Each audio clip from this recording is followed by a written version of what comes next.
right. Monster of Sir Falls, Part 2. Part 2.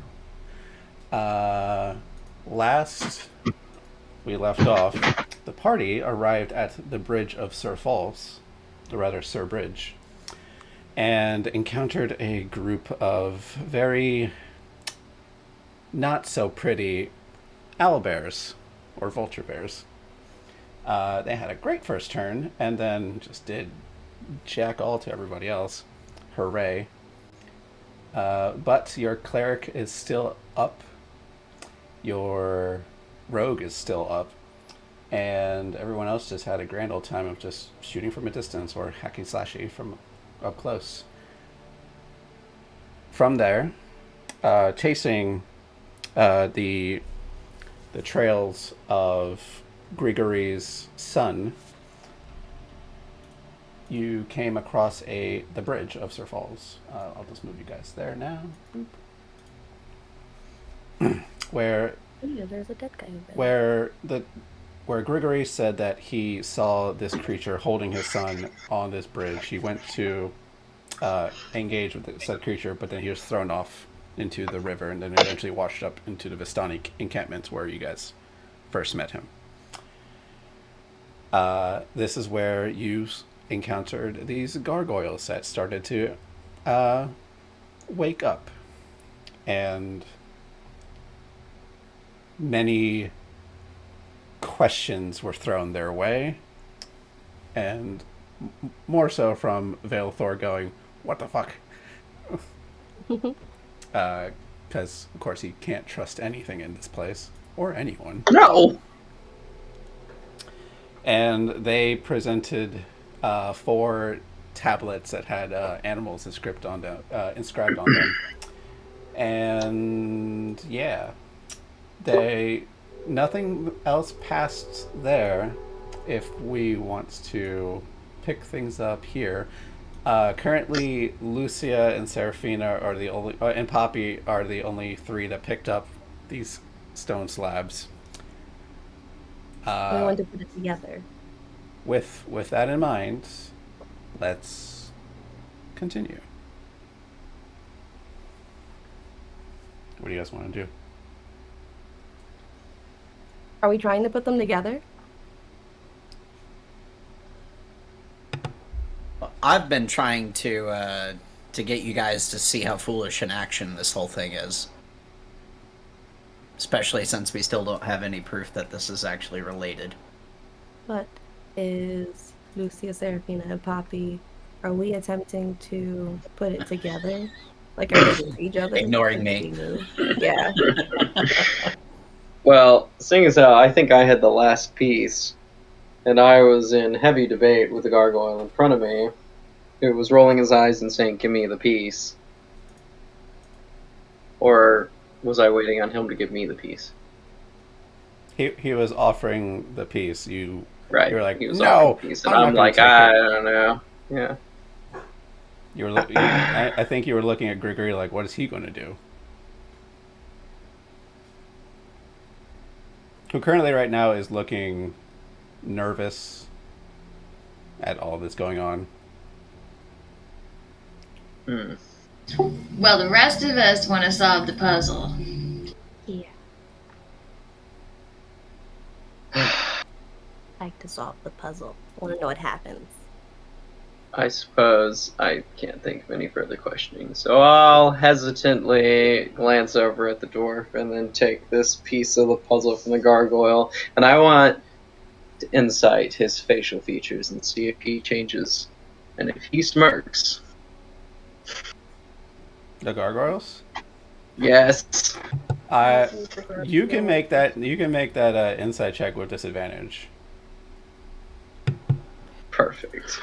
Totally thought you were trying to incite me there for a moment to see what my reaction would be. No, you're obvious.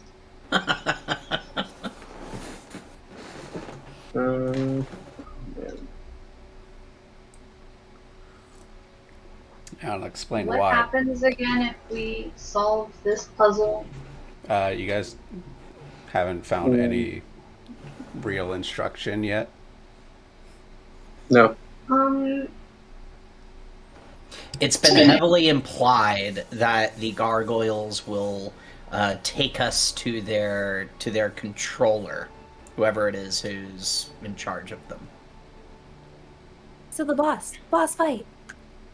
Yeah. Heavily implied, but they're elusive as hell. So So Trying to Corey, figure it out if they've seen My the thing that character sheet is taking forever to load. got it.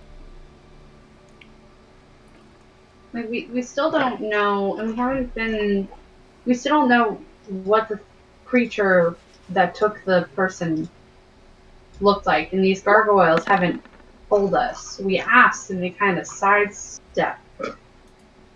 Well, Poppy technically saw it because she did the thing, grim psychometry thing on that, and so she got like a vision or something of like a devil of some sort. when did that happen? What? Last session. Well, right, but what precisely happened and when and how? Poppy So- can do this whole thing called grim psychometry, and it allows her to like see not the past of the object, but like glimpses into it. Yeah, got that. I put it in chat. Thank you. It's a thing blood hunters can do. Poppy is basically a witcher. So basically. You are the witcher. If you were the mutagen order, yes, absolutely, that's a witcher. Mm-hmm. That's a witcher blood hunter. Corey, with your 12 insight, and the reason I gave you a disadvantage is because these are gargoyles, and their faces really don't move all that much, aside from just like talking. It's like their faces are constantly affixed to like a grin. So when they talk, they do this. Right. So, trying to incite them as you take. I think everyone now has a piece. Or are we missing a holder? I think everyone has a piece. Okay. Are there people? Only. Oh yeah, we can move their pieces. Yeah. You can move Pearson pieces. doesn't have a piece. Yeah. Well, there's only 4 pieces, but it's fine. Yeah, I was gonna say I don't need to actually take a piece for you guys to work this out. As soon as Vale takes the 4th piece, all 4 of them in unison say, "The first fears all, the second fears none, the third eats what it can, preferably number 1. The 4th fears the second, but only when alone. All must be in order if you wish to be flown." Can you put that in the chat? Yeah, pretty please. Yeah. Or repeat, and I'll type it. And then a quick. We have. What was it? A snake, raccoon, wolf. Yeah, what is this one? I can't Sure, I understand. thought it was a bear. It's a bear? It's a bear. It's a Is bear. it a bear? I got a bear. So bear, snake, fox, and wolf. Bear, snake, fox, wolf. The fox probably fears all. The bear doesn't fear anything. The snake will eat what it can, and the 4th fears Probably the wolf. Oh, Fears I'm gonna geez. reset this for a second. Only one. In the time I'm taking this timer to reset, I'll explain a couple things. You should be able to rotate your piece. How? If you click on your token, there should be like a little handle. Yes? It's kind to grab it. Yes, the blue thing. Oh, it's a. Okay. Okay, yeah, I didn't it's see this. all right. So you guys make Hmm. space, and you guys can decide what you guys want to do with it in this time. Go. Fox, bear, snake, wolf. Okay. I don't know. Foxes are scavengers, so it would also make sense if they're the one that eats all. And I feel like it's more likely that the snake's not eating any of these larger creatures. But a snake will eat anything, and Bear will be. I have a snake. I can confirm that's not true. Well, sorry, I forgot. Flower or I mean, corn? they'll eat a human. Flower. Snakes can only eat things that are smaller than them. They can't take bites of things. The only thing. Okay, that's a good argument. I can see that. So There's all. The second there's none. but what would fear all? I feel like bear is third.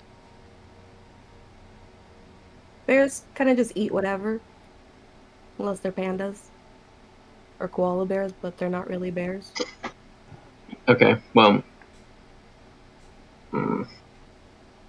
What is something that I would think the fear? bear is second, and the wolf fears the bear only if it's alone. Yeah. Okay, Bear that second, makes wolf sense. fourth makes the most sense. Fox and snake can sort of be interchangeable, but I still think it's fox first. Because the snake that doesn't would- really fear anything, because not much really hunts the snake in general, and it doesn't care. Foxes are skittish and scared. They often hide. I'm gonna say that this is the second space because I have no idea. Like, are we doing it from Pearson to Charles? Like Pearson being first? Like, where are we The Looks putting third like- would be the snake. I mean, they look like they fit together in a wheel, so I'm gonna hard assumption top would be number one. So if Okay. we put whichever one of these is the fox at the top, and then You can only move your piece, so I can only move the bear piece. I think Y'all I have gotta the move wolf. your The wolf pieces. would be to the left. So then How do we turn the piece again? You grab the when you click on it, you should see a blue square. Yes. That's that right there. Oh, Take that. okay.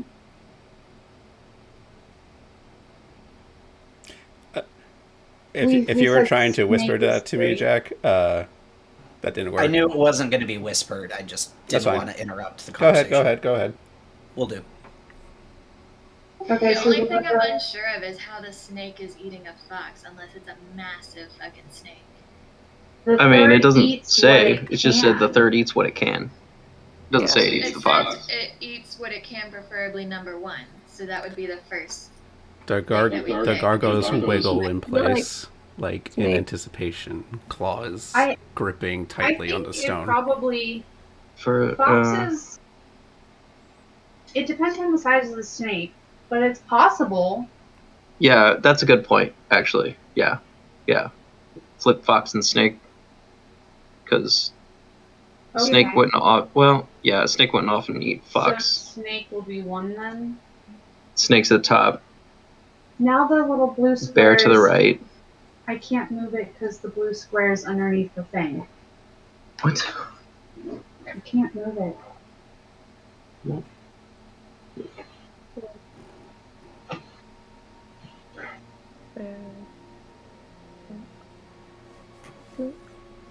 Alright, Is so that- I'm thinking Yeah. snake, Is that what we agree on? bear, fox, wolf. Yeah, actually, Serge, her thing is stuck. The pointer is underneath the Pause color it. wheel. Which one are we talking about? The Snake. snake. The The pointer is underneath the color wheel, and we can't move it again. If you scroll out, you should be able to see it.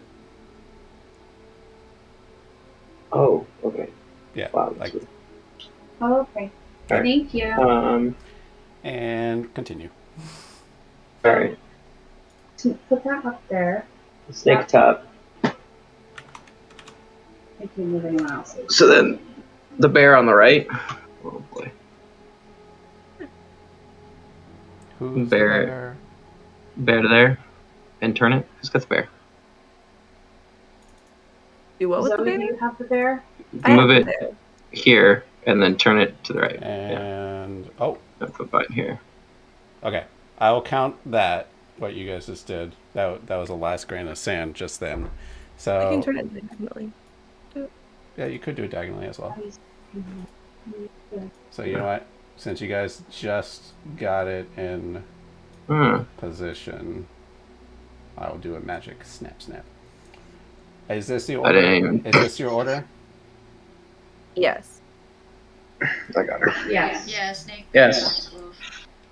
As the four of you like like eventually like in real character like shifting around like no you rotate that and it's like eventually as you hold it in relative position to this they snap towards each other. You guys are pulled a few inches while still gripping the stone and they snap together.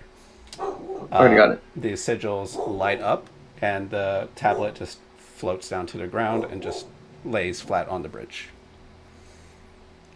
At the last grain, as I said before. You guys were close. Does that mean we did it right? You guys were close. Well, if it didn't do that, then yeah, no. You guys are correct. The gargoyles, like, they're like in like about to pounce mode, and then they like relax. As the tablets and the sigils light up, you see energy shoot out from each sigil towards each gargoyle, like right in the chest, and each one has like a arcane brand of that sigil on their chest now. And then they like reel back a bit, and then you've actually see their feet actually like snap off the little pillars that they sit on, as if they've been there a very, very long time, and just their feet break off. They shake off bits of rubble and dust.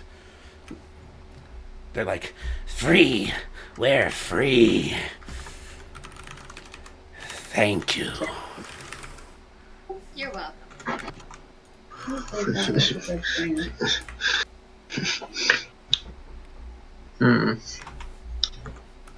We shall not attack.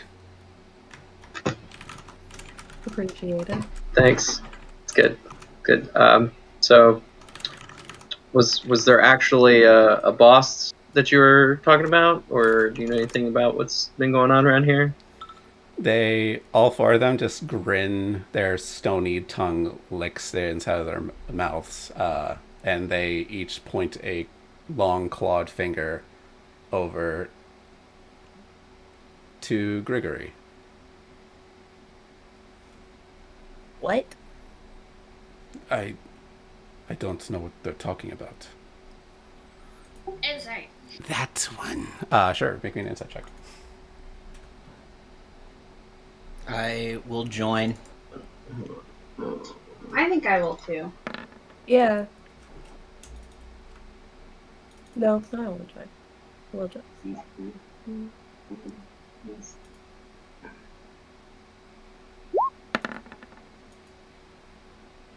I don't know.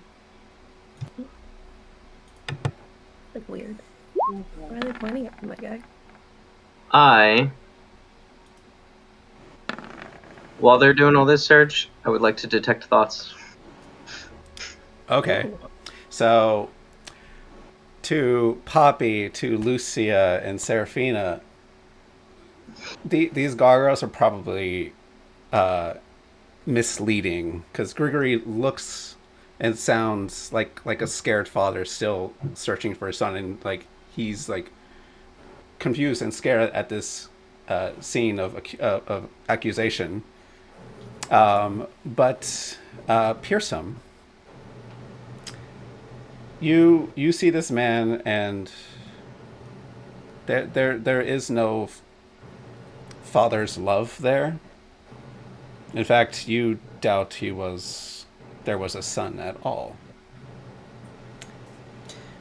Haven't I known Grigori for a while? Off and on, but you never saw his son. He talked about his son. Okay. Never met. Uh-huh. He was playing the long game. So, Apparently. so Vale, you're doing detect thoughts. Yes. Are you probing or just surface thoughts first? I'm starting with surface thoughts. Okay. His surface thoughts is, there's too many of them. These fucking gargoyles. They were supposed to attack. Aw, that's nice. What do you mean by that, Gregory? Too many, you say? Too many of us? Gargoyle is not quite according to plan? You wanna come clean with what the plan was? Probe deeper. Just Vale hears that. With a small eye twitch, I will probe deeper. All right. What is your DC? 16. Let me double check that. And it's a 16. And it's a Wisdom save, right? Wisdom. Okay. Normal roll. I succeed with a 23.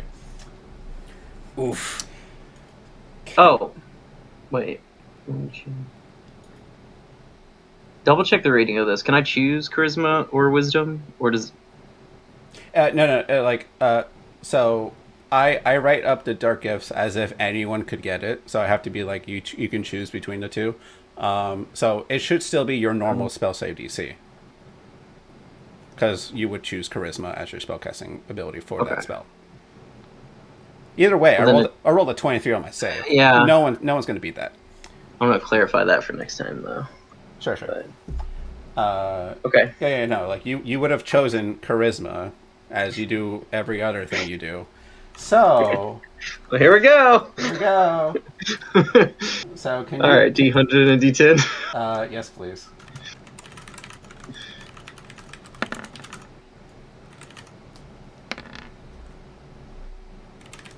D110. All right. 1 second, everybody. We got ourselves a madness. It is a short-term madness. 88. Oh, sure. It's one of those things. As you probe and there's a retaliation to this, you see. I wonder if I have the correct filter for this.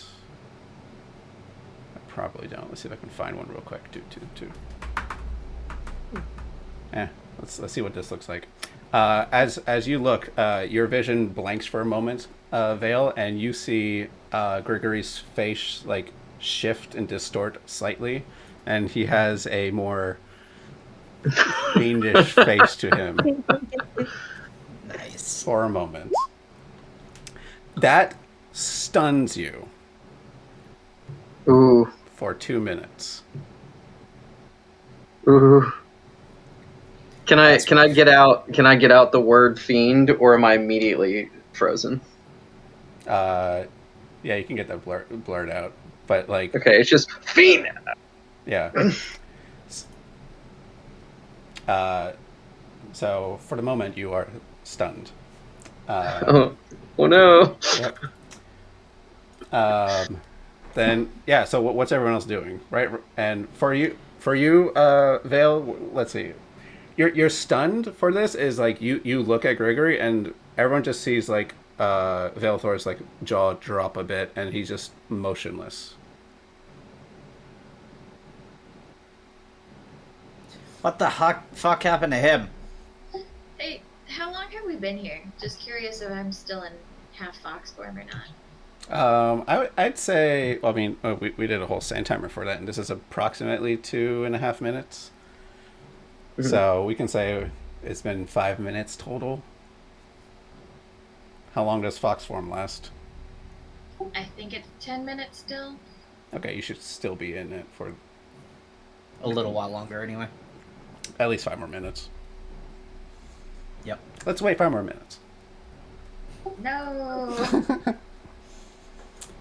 Yeah, Gregory looks around and is like, I don't know what you're thinking. We need to find my son.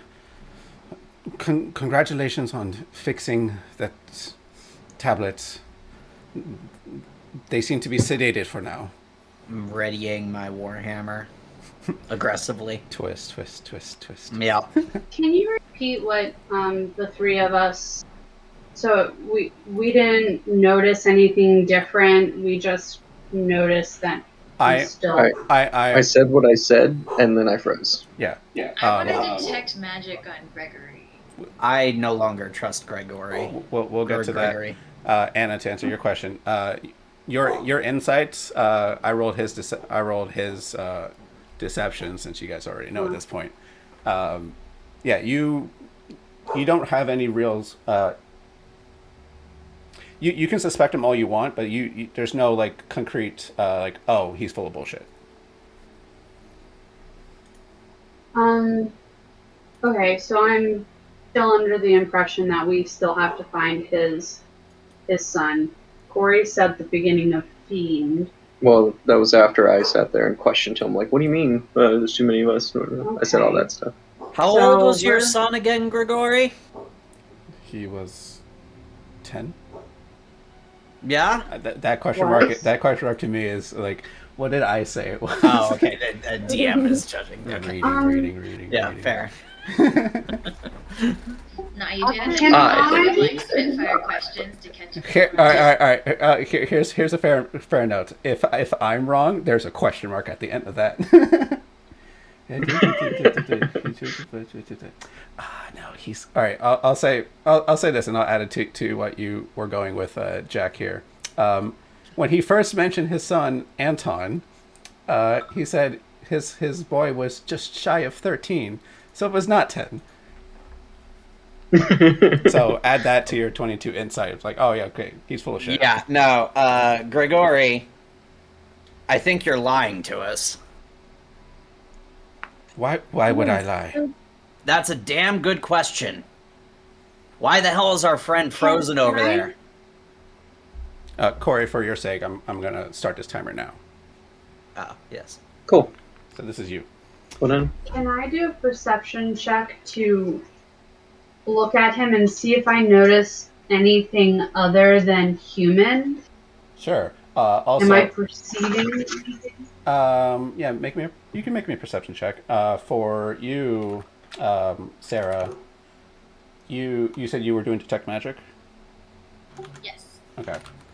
Bloop bloop bloop. You wave your wand, and he is definitely enveloped in some kind of illusion magic, and transmutation. That sounds very fishy to me. Question: when I smelled his blood, could I tell if it was human blood or something else? I think at the time it was just like, okay, it's not his blood. It's right. You can make me another perception check now with advantage because of Fox knows. Serafina with a 19. You're trying to discern. You said you were trying to discern if like his face changes or something. Well, if there's anything not human about him, Like physical characteristics and physical behavior. characteristics, any mannerisms from here on forth throughout the conversation that would clue me into. So, okay. So looking up and down, here's what a 19 will give you. He looks completely human. However, it's only until now, like you like, hindsight being 2020.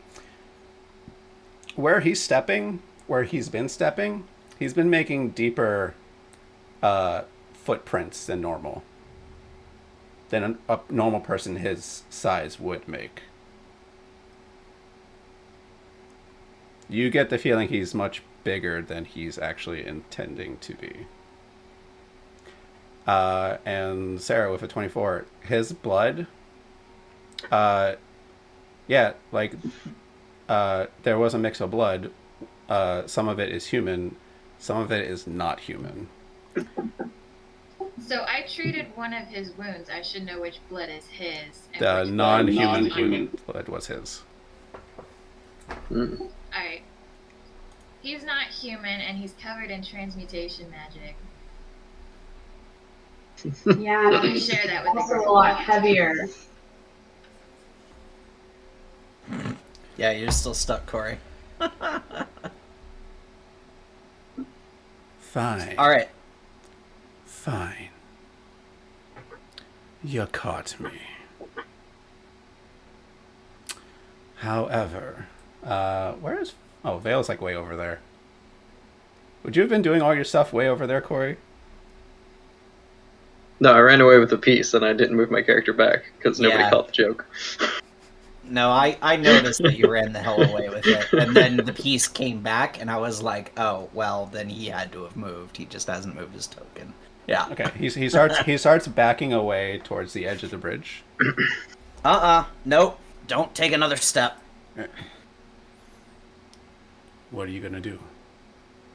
I'll draw my bow and have You're it gonna ready. let him kill me. I think we're gonna help him. We're going to help this fiend. Wait. I thought the fiend was the one asking, are we gonna let him kill someone? I don't know. I'm confused. The fiend's asking if we're gonna let, I guess, Vale or me kill him. Yeah, pierce him because you're the one. Like the Yeah, after antagonist. Because question. I'm being accusatory. Yes, Lucia. I'd like to ask Gregory a question. Sure.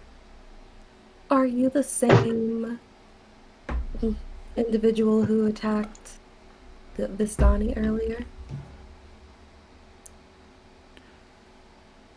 Corey, you snap out of stun. Yes. Would you like to see what I've done? It's a trap! Thanks, Vale. He's going to like his body contorts a bit and like old school Hulk style stretches. No, Corey, get back there. He stretches, his clothing rips, but then like dissipates from the illusion magic that was on him that Poppy detected. The transmutation is starting to fade as his body is shifting. Sorry? As you're transforming, can I cast Tidal Wave? We will roll initiative for this. But like as a thing, like after I asked him my question, Lucy would pull out my book and be like, and just I would start casting that spell from the book. Okay. This is a thing that's happening quickly. So we will still get into initiative for it, though. Okay. So yeah, he shifts and grows in size. And... Well, Corey, at least it was only 2 minutes. So... Yeah. So there's that. Could have been 10! Could have been 10. So he shifts, and I need to get... Where's that token? There's that token. Boop, boop, boop. So I'm just gonna remove Grigori. Bye-bye. Bye-bye, Grigori. Don't need you anymore. He shifts into a large, hulking, blue-skinned behemoth. Oh goodness. You see a Oni. Oh, shit. And Do I know what that is? Poppy, you know what the funny thing is when I was reading this adventure and I saw you sign up for this? You've totally killed one of these gods before. In fact, Poppy, and Jack, to your credit as well, because you were part of it. Remember that supposed god that came out of the ceiling, then you turned him into stone and just like, well, that was it. That's one of these fuckers. Here's a big boss fight. Turn to stone. All right, fine. So Poppy, like, he comes out all intimidating. Everyone else in the party is like, monster, but Poppy's like, nothing. It's like, oh. Wait, I really? remember that because that was like we were in that cave and Poppy was just so done with everything. She didn't even want to put effort in the fight, so she's just like, I'm gonna use this and not give a fuck. Yep. And then we found out he was a god, and I'm like, yeah, that's Poppy. Yeah. Popular. So, can I have initiative, please, from everyone? Yarp. Oh, right, music. Yeah. I keep hearing that bloop and think we just lost somebody.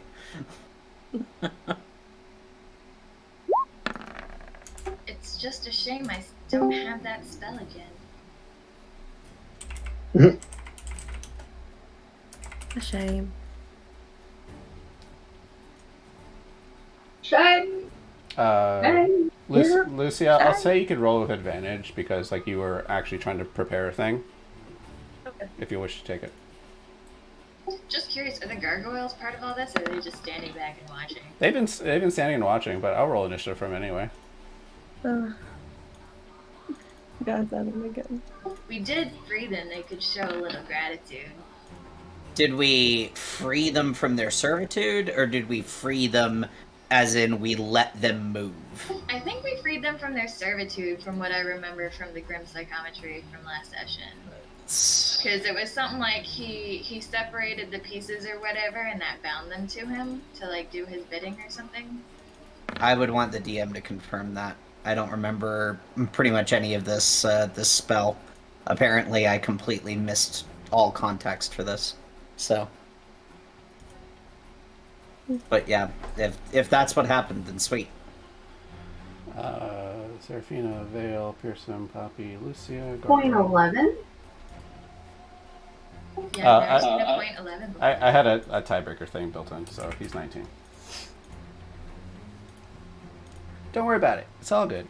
Cool. And you know what? Of course. These Alberts can just go. Actually, no. They're big. They stay there. They're difficult terrain.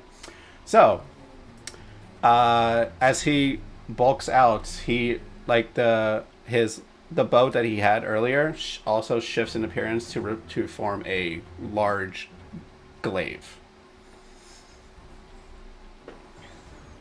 and he is keen on Vale, who is next to him. Serafina, you're up. Not cool, bro. Okay.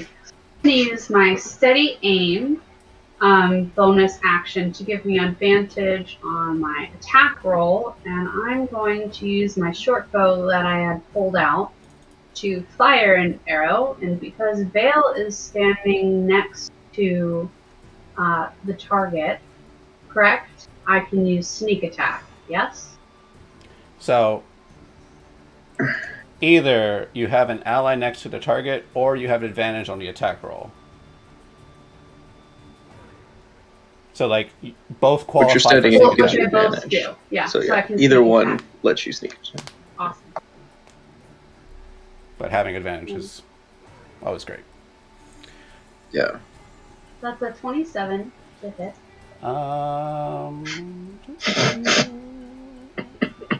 Yes. Classic. And then 10 plus 16. 10 plus 16. Alright, cool. He takes the full 26 damage there. Cool. And that's the end of my turn. Right in the neck. Oh, I might as well go back to the demon face. There we go. Hooray. So, it is Luganus' turn. And after getting shot by you, he's going to swing his glaive over at Vale. Oh, hey, Aberration. Was it Aberration there before? I don't remember put that him being there. I was. You can ignore him for now. Oh, okay. I just saw him pop up, and I was like, oh, okay. Ignore him for now. You're preparing ahead of time. Got it. Yeah, he'll take his glaive, and let's do glaive against Vale, because that's fun. Normal roll. Natural 1. So you dodge 20 points of damage there. And then he'll spin it back around for a second slash back down at you. Normal roll. Boop. Hey. 23 to hit. So about that one. That's 16 points of slashing. Yeah.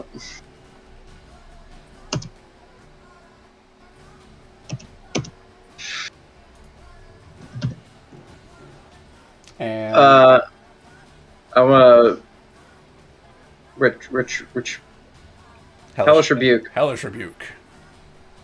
I'm gonna dodge the one, cause suspicion, and take the other one. Gah! And give him a stern look. There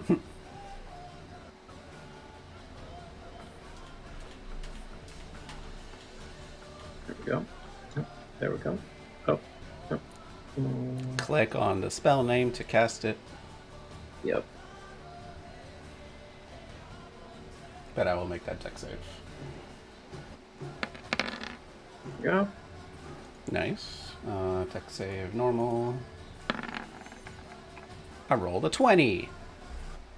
Damn. Okay. That is now 7 fire damage. Oop. Still good. Take it. Alright. Guess what? It's your turn.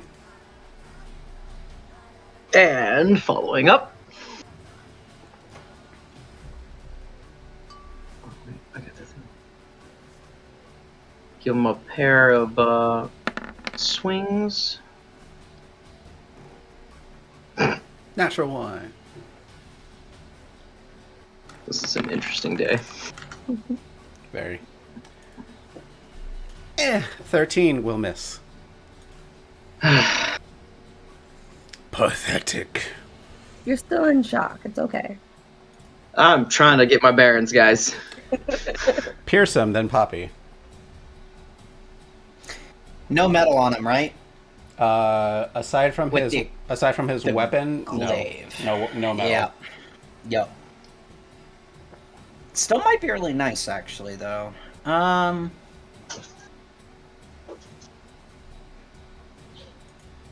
Yeah, so I'm gonna go ahead and move up next to him. Like so.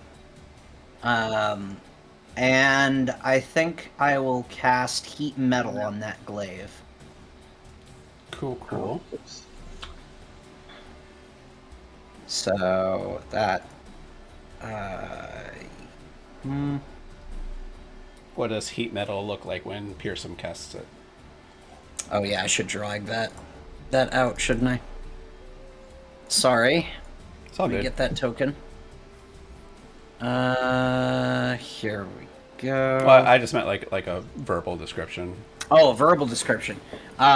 So this glaive just starts glowing red hot, like somebody has just, been working it for hours in the forge. It's presumably, I don't know if this guy's resistant to fire, but his hands will start singeing, tingling, and you start getting the vague whiff of maybe bacon or pork loin. Thanks, folks. You're welcome. I'll be right back.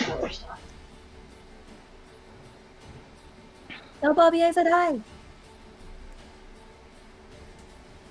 I was waving. All right. Well, the thing is on fire. Can you click on the spell's description, or actually click to cast it?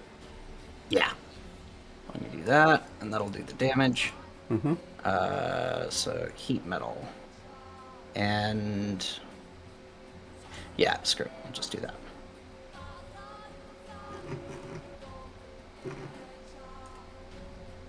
Roll.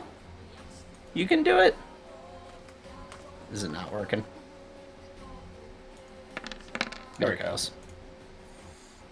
All right, you need to make a Constitution save. Drop it for 10 fire damage. Yeah. He is very conny. Show spell description, or... Damn. You can cast a spell, Constitution save, or drop it if he doesn't drop it. Oh, he doesn't even have to damage. Yeah, if he saves, he just keeps holding on to it. So, yeah, you still do the full 10 fire damage. Just holds on to it like an idiot. Yeah. He wants his most damaging thing at the That's moment. what I want to punish him for. Yep. Yeah, he holds it. And, like, he does, like, let go one hand for a moment and, like, about to drop. It's like, oh, no, he's going to hold it. So at the moment, you are concentrating on heat metal. Mm-hmm. All right. And I've moved, and that's my turn. All right. Cool. Poppy. Okay, I'm gonna start slashing into this guy. Are we doing flanking? I forget. Yeah, flanking's fine.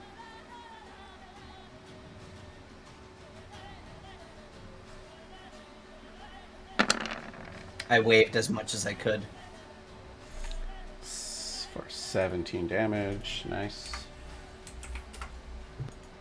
Hey, he's bloodied now.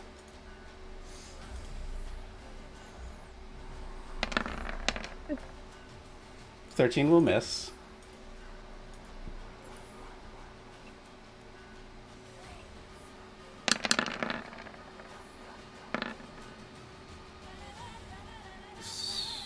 A 12 will miss. So, fun fact. I know, Sarah, you already know this. But since I have the two halflings in the group, Anna, both your character sheets have now built-in auto reroll ones. Oh, really? Yeah. That's legit. So Yeah, if you noticed, I rolled a 1 and the reroll just rolled a 2, so it really just gives me the middle finger there. yeah. So, but like it will auto do it for you. So no need to worry about it's a 1. The game will remind you. Cool. Well, you swing once, and then your follow-ups, he like is actually like parrying it with his free hand. Yeah, that's him. That's you. That's all your stuff. Yeah, that's all. Yep, that's me done. All right. The gargoyles do nothing. Mild Mateos. Lucia. Oh, I am going sorry. to cast I couldn't remember if I left a thing of the pineapple or not. Can you close the door, Matt? Yeah. and I'm going to have it attack. Mom. No, the door. I can't reach it. Corey, mute. Forgot I unmuted. Fair enough. We got a cool aberration that shows up.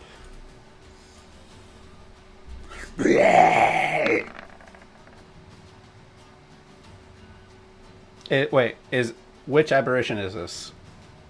The Slade. The Slod? Yeah, Slod. Then let's choose your Slod form. Boop. This is your Slod form. Yeah. Look at my beastie. He's a beast. 15. Oh, we should have it auto roll damage. Give me a second. Yeah. Okie dokie. Auto roll. Never whisper rolls. Auto roll. Show. Okay. There we go. But yeah, 15 will not hit. But he has 2 attacks at this level. Boop. 9 will miss as well. Fun. He just looks at you like, oh. It's okay, big guy. Try again. What about me? You're gonna go stab. Like, that's what you do. Yeah. And Charles flies somewhere. I assume to flank. Yes. All right, so he flies around the backside, and hey, natural 20. 15 con save. Charles has the highest body count, guys. No, he doesn't. No, he. Oh no, I have the highest body count. He did until your fireball. He did until your fireball. Cool. Well, he made his. No, he didn't make a save. So he takes all of that. That's 24.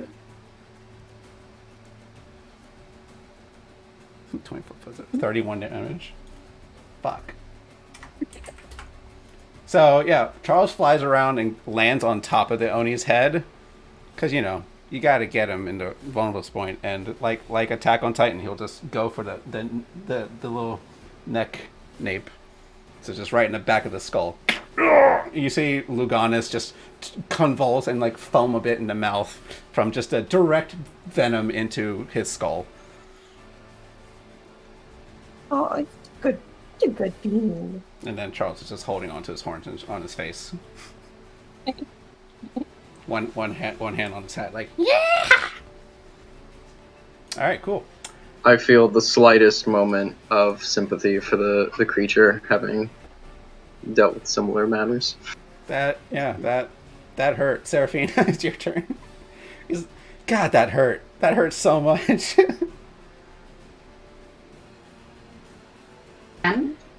Sorry. One. Go ahead. Steady aim once again. Mm-hmm. Then I'm gonna use my short bow with advantage and sneak attack. 21 definitely hits. That's 24 points of damage. Cool. And that's my turn. Oh, I forgot on his turn he's supposed to do a thing. Okay. Yeah, so he's about to drop. You shoot right, like, he got stung in the back of his neck. He hunches over. You launch your bolt right into his eye. And as if, like, that should have been a killing blow, and he gets up again. And you see that the eye is healing slightly. But he is on death's door. He regrets holding that glaive now. But he's on death's door now. So is there anything else you can do on your turn? I don't think so. Yeah. No. Okay. Lugon's turn. Well, that was a great one turn for him. He's going to cast.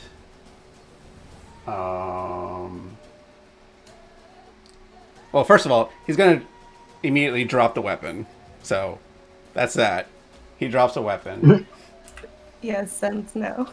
Yeah. Well, if he holds it, he could probably die. So, no. He's going to drop it. So, this just enormous glaive hits the ground in front of you guys. And he's going to, like, wave his hands around and he's like, I'm not dying today. And he starts slowly disappearing. Is that the of counterspell? Yeah. All right, make me what? Oh no, you cast everything at 4th level, right? Yeah. All right. He starts fading, and what does Veil do to counter it? What did I do last time? I'll be like, not yet. And I'll hold my hand up, and he'll have the eyes behind him, like sense of dread, time freezing for a moment, and then his spell's just gone. Okay. Yeah, there's a inky black void behind him that kind of like sucks whatever spell he was casting out, so he just starts materializing again. And then that wormhole closes. And he's like, no! Okay. That was his action. He's going to jump off the waterfall. Jump off the bridge. Shit. Yeah. Does he get an attack of opportunity? Oh yeah, everyone gets it. He runs over here, so Vale, Pearson, Apparition, Poppy, Charles get an attack of opportunity on him. There is no advantage for flanking. Quick question, Yes. because I'm not sure on this. Can an attack of opportunity be a cantrip? Only if you have a Warcaster. Okay. That trait, because I don't have that feat. Yeah, that feat allows attack opportunities to be single target spells. Okay. Didn't know.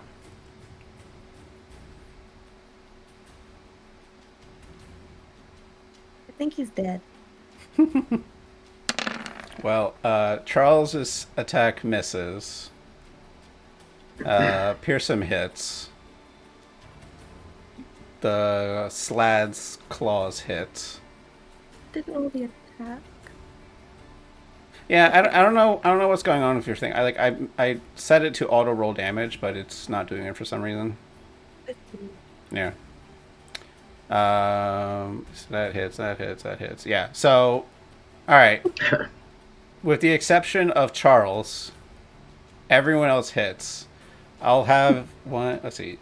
Lucia, Vale, Poppy, and Pearson.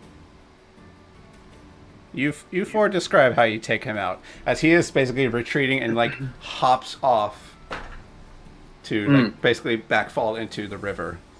You four describe your killing blows in whatever order you wish. So, you're muted. Can't hear you, Zach. Can't hear you. You're still muted. God damn it. My bad. So, Warhammer Spike, chest, gets stuck there, and I hold him in place. All right, he's like start leaning back. Finish him. The same time that happens, after he rematerializes, goes to jump, I step in and swing from like, outwards to try and catch him mid body mass to push him back towards the bridge so he can't hop off. Okay. So between your pick and my swing, we stop him from jumping. Yeah, he's there pinned by both your war axe and sword. Poppy and Aberration. So since they pinned him down, Poppy jumps on him and just rips his throat out. Yeah, no. Just gurgles blue dark blood. And finally, the Aberration. The Aberration charges him and like grabs his body and just kind of pulls him into the river, and they both just go down together.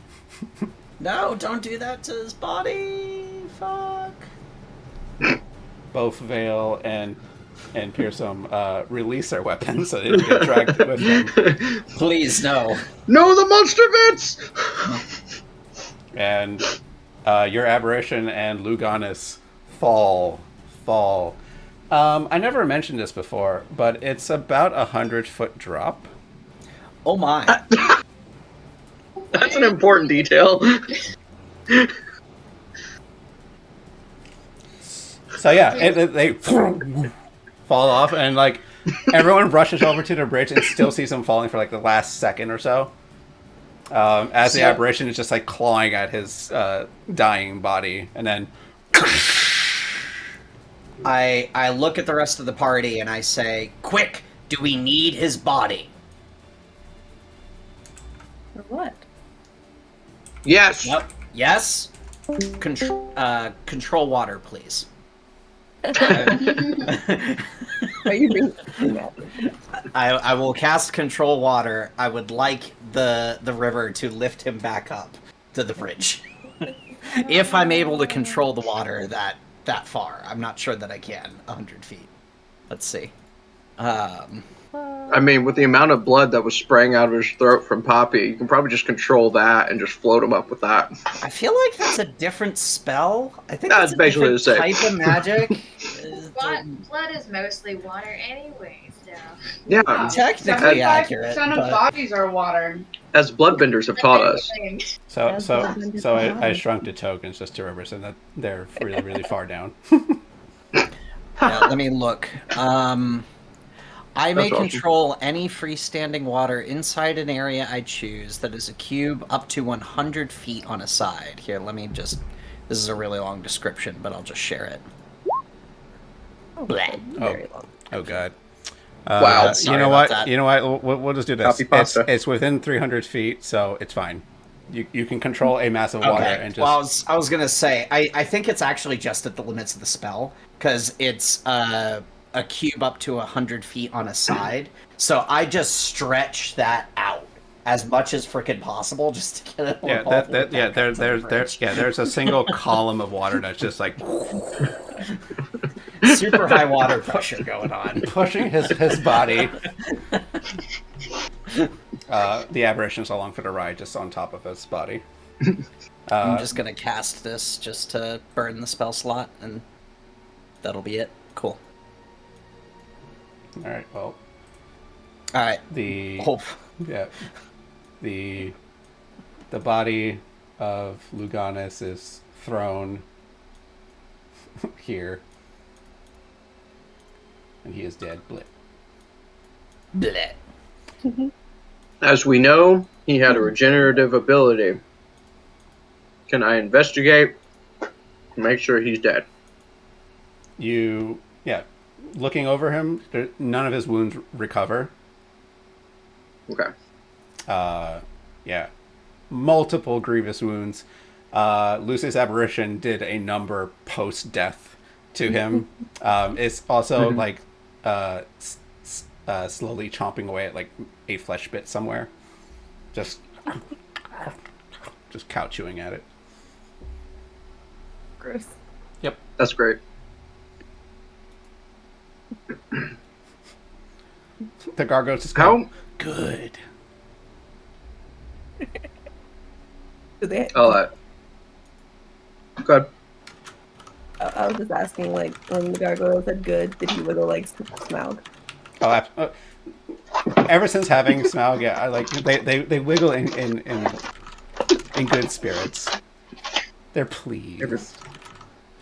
Nice. That's what I wanted to ask. All right.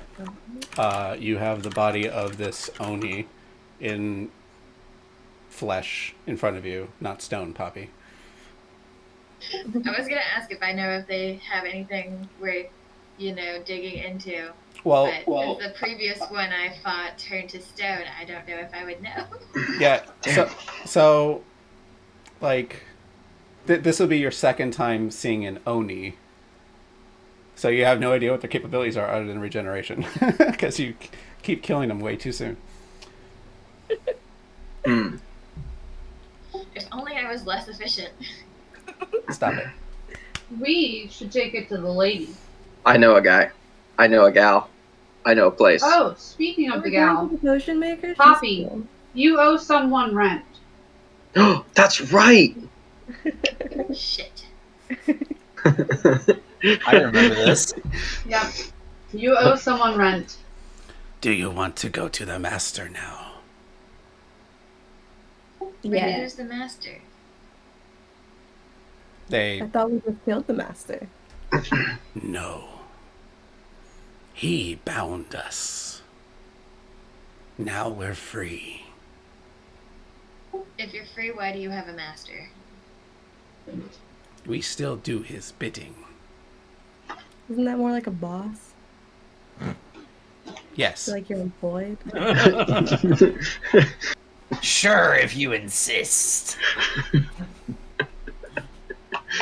Let's see what this pension program's like. Oh yeah, no. If you didn't solve the thing, they would have joined the fight. It would have been great. Where did they point? Towards the waterfall. I'm very curious about the craftsmanship of that glaive. So who is the master? Well, the glaive currently is for a large-sized creature. I am not. The craftsmanship of it is really, really good. About We that, should keep it. I like it. Yeah, just decorate your shop with it. Yeah. Put it on the wall. I was gonna say, I'll see if I can find a way to have this really large glaive just attached to my pack. I'm gonna start. Oh, we'll help you carry it. Don't worry. Oh, yeah. Oh, yeah. I'm sure you will. We got two big things. With your strength, it would be a good pull-up bar Yes. or bench bar rather. Just the master. I'm just expecting. The master is in the waterfall. Since you freed us, we will give the courtesy of taking you to him. Mm. Who is He's the not going to master? try and... Sorry. You were saying? Someone was saying? I asked who is the master. Yeah, they haven't answered that question yet. That's what happens when you guys layer questions, and it gets lost in my mental feed. We have nothing but questions. I know. Answer them all. Does anyone else want to roll perception on top of stuff, and I just cue my stuff? That was a rhetorical question. Our master's name is Malistroy. Have I heard of that before? No. Has anyone else? Ah, thank you. Oddly enough, no. What kind of master is he? He is not of this plane. Is he kind? No. Will he immediately try to kill us if you take us to him?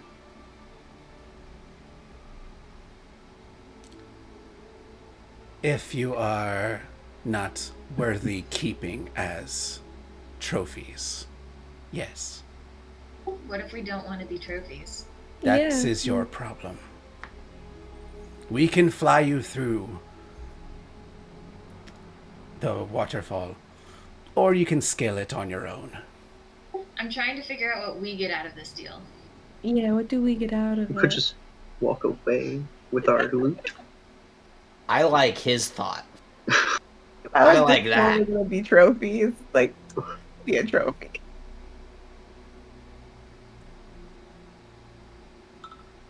Very well. I don't wanna trust any of More this shit. loot. They stretch out their stony wings, and Sweet. one flies off. Oh. You say wait to the one that's closest to you. No one's taking up their offer, so they're like, all right, cool. It wasn't an offer. And they're offering to, Said anything. I'm confused where you guys are going with this. they offered to take us to the master that is either going to kill or imprison us. And we're like, Or give us why? loot.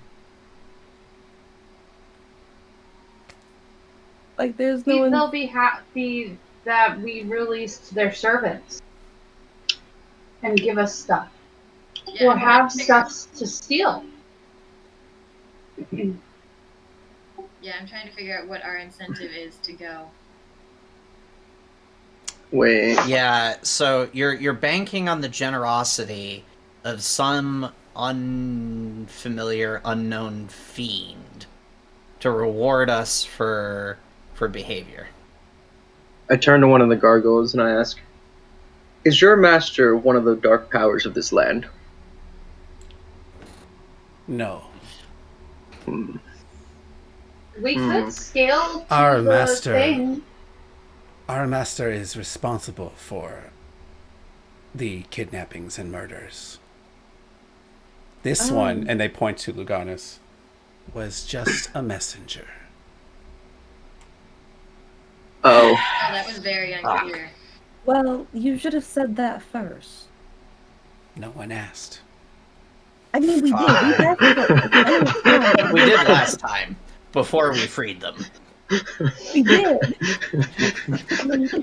I repeat all previous questions. Please answer them all now. Yes. Now that you like me more, our relationship has improved. Repeat all questions. I re-go through dialogue. I select all options. It's been a 10-day. It's not been a 10-day, but whatever.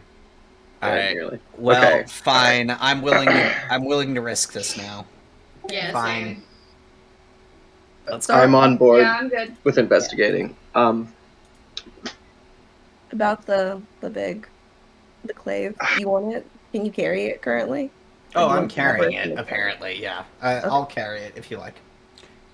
Yeah, I I am really strong. can I Did do. somebody It say is. something? It is like it would probably like how much is a glaive normally weigh?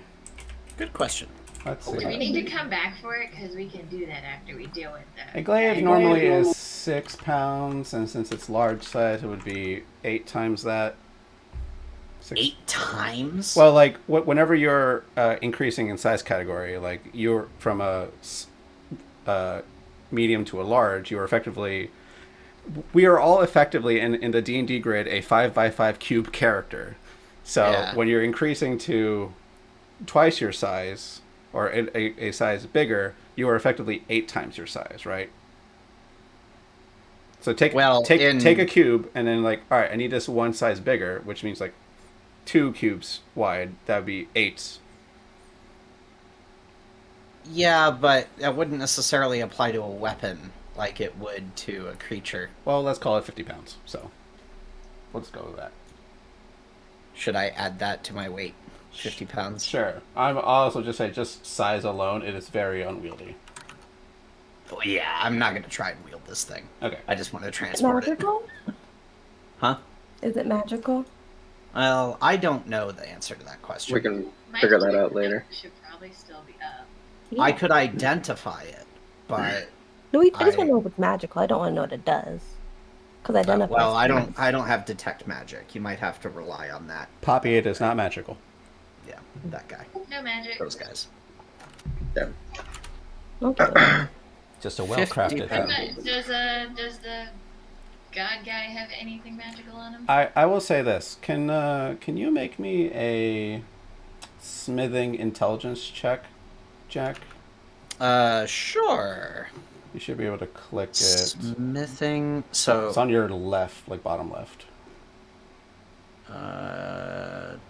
there's Smith's tools. Smith's tools. And then languages. Okay, Yeah. Smith's tools. Yeah. And with int.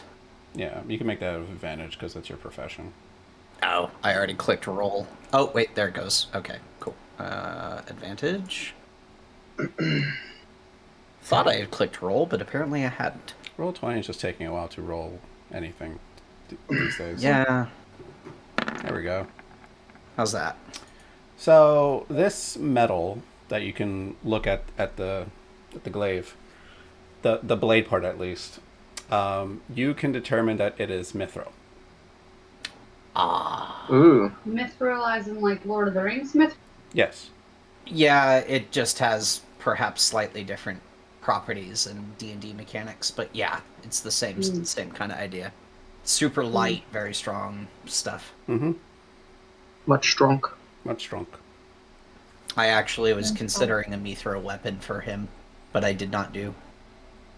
So I will say No, as loot, like while no one can wield this, you could smith it down eventually. And Yeah, I could repurpose the metal. repurpose certainly, it, yeah. and a party member could commission you for it. Hooray! Job security. There you go. Or multiple party members too. A lot of metal. It's a lot of metal. Does anybody have a big pocket that we can put this guy's body in, or should we just come back for it? This body will not fit in the opening of a bag of holding. No.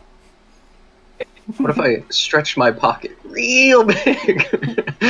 Then you rip it, and then we send you to an astral plane pocket. So we'll see. I think every time that Corey Shove asks one ass that cheek out. question, every time he asks that question, a thread on the bag of holding should snap, and just each and every time he asks, it just No. should I don't have a weaken bag him of little bit holding. more. I was talking about my literal pant pocket. Oh, okay. Well, then that Yeah. pocket has a thread that snaps, and eventually you will lose your pocket. I accept this. Very well. Yeah. Okay, You have him. so we all hop a ride with the gory goyles.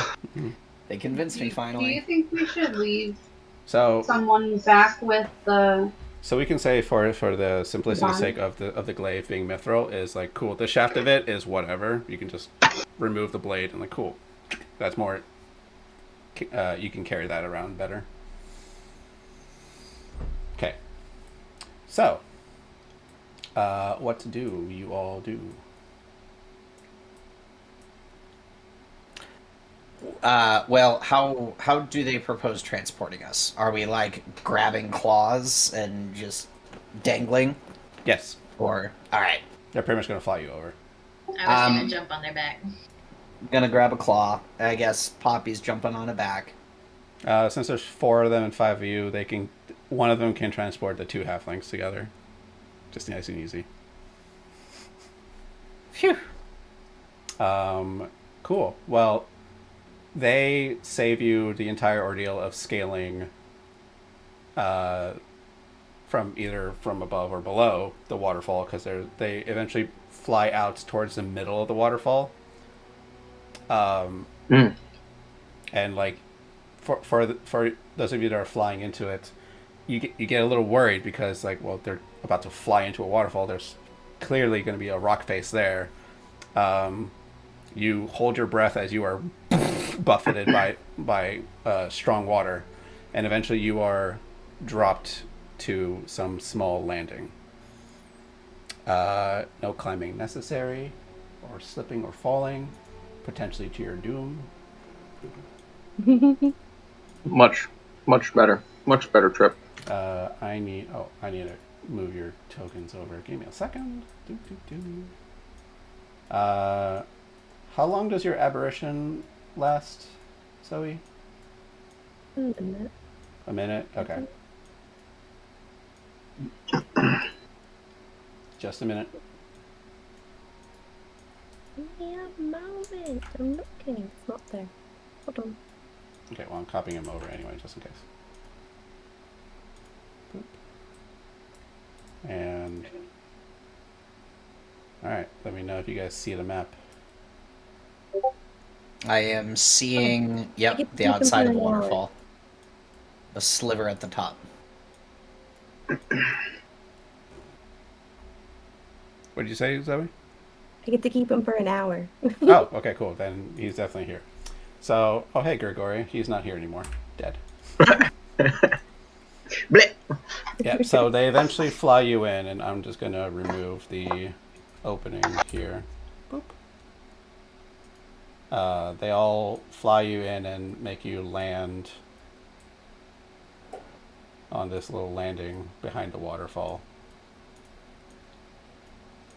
And cool. Then they eventually, like, as they release you, they just, like, leave and kind of laugh. Get hit by the water.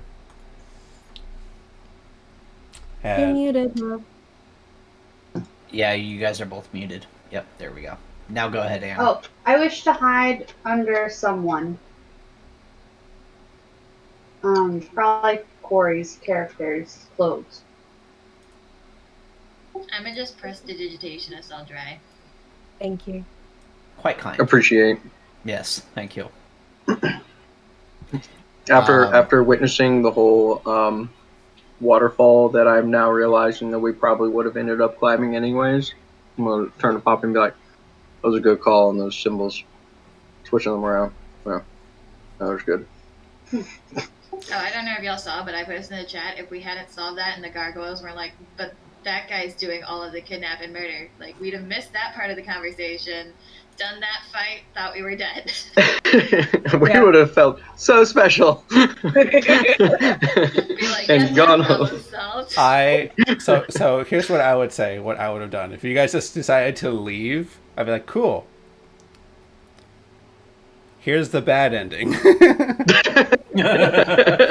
You guys get back to camp and like, yeah, we did it. We solved the murders. And then 5 children disappear over the next 3 days. yep, something like that. Sorry, at least they're not pies now.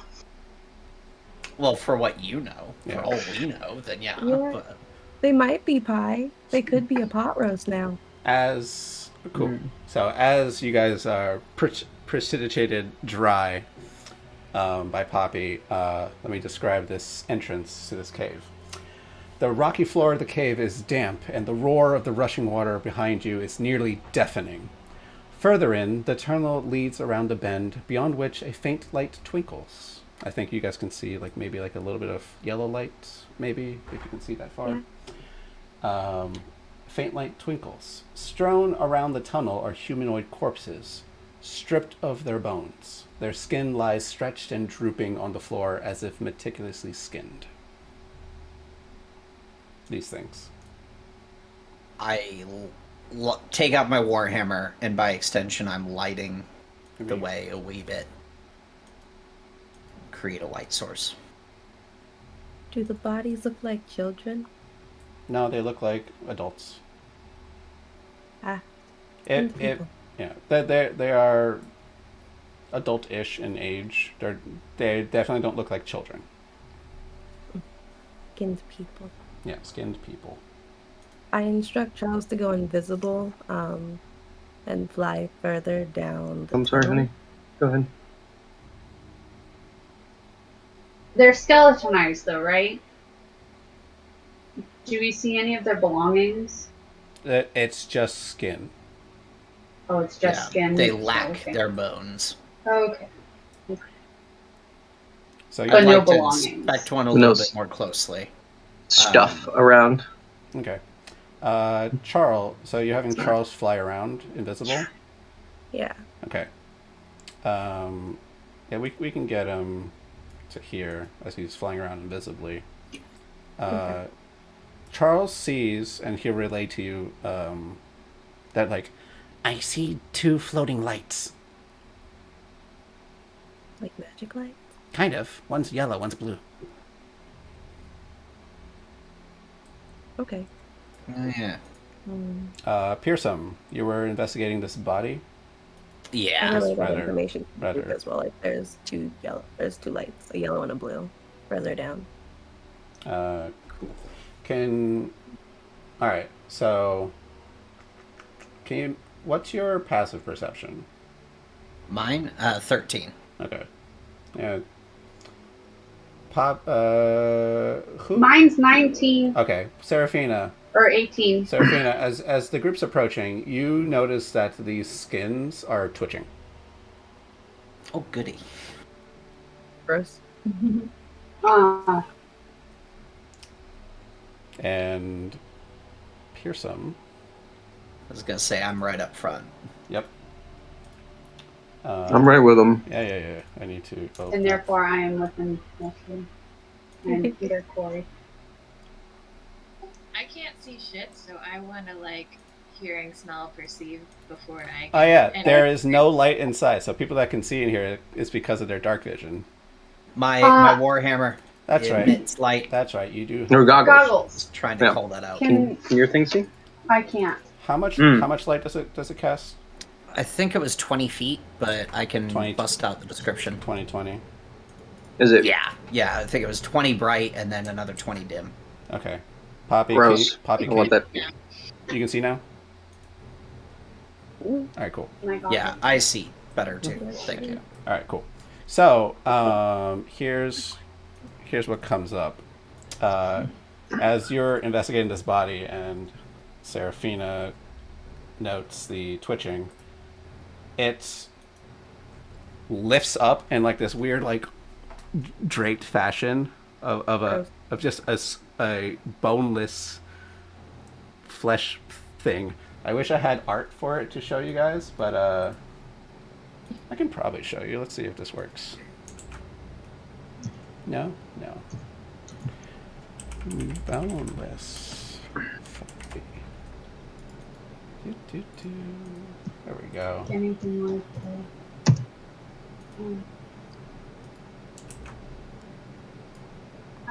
Why you know work.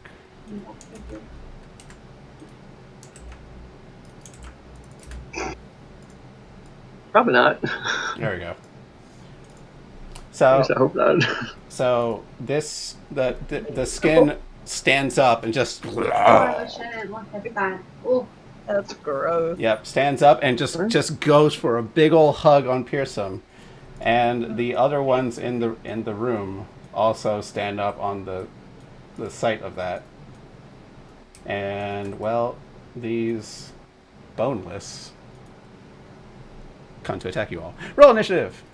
It's giving you a hug. I love that the art in question that you shared happens to have a very dwarf-looking beard. Oh, there you go. Where did you share That's that? excellent. In chat. it's Yeah, it's just a link. it's in the- It's- Oh, and this. Oh, fucking, I'm looking in Discord. Like, where did it go? Yeah, it's just a link in Roll20. Yeah. Where was I? Oh, that was- Rolling initiative.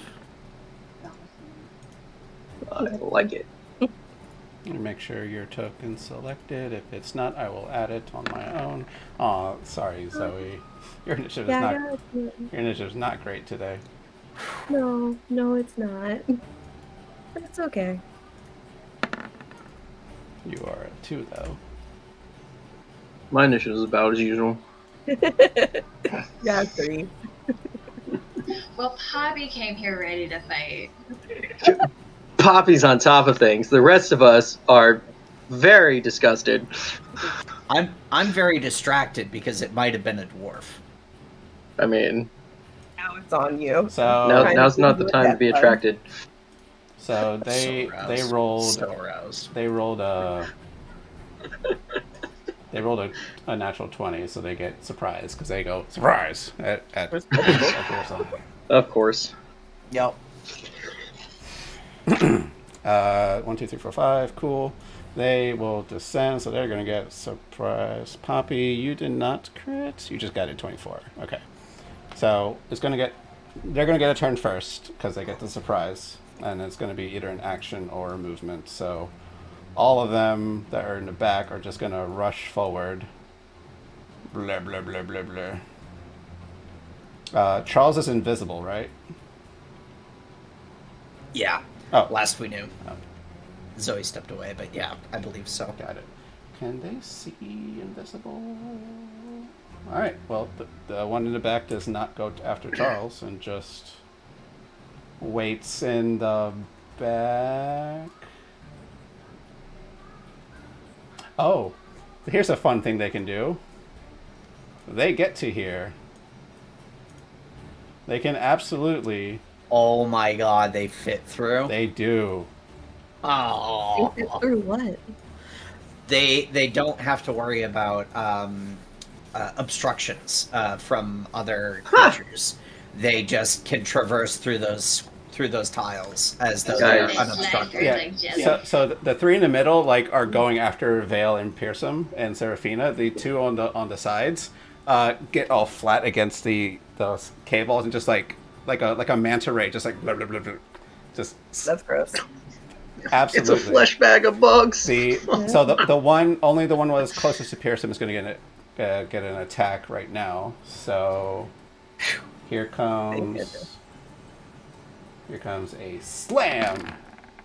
Can they welcome to the jam? 18 to hit you?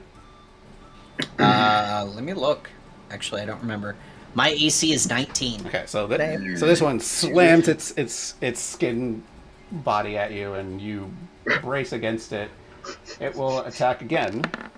That misses absolutely, so nothing happens with that. Now, actual top of the round, Poppy. Then back to me with all my guys.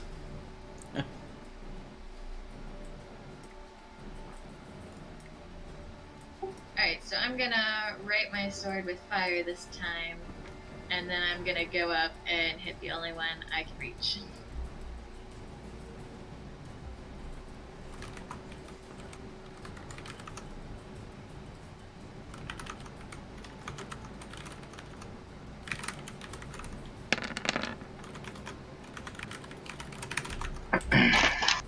Are you done? Okay, 20. That definitely hits. That's 19, 20, 24 damage. Sweet. Alright. That hits, and he is just burning a little bit. Alright,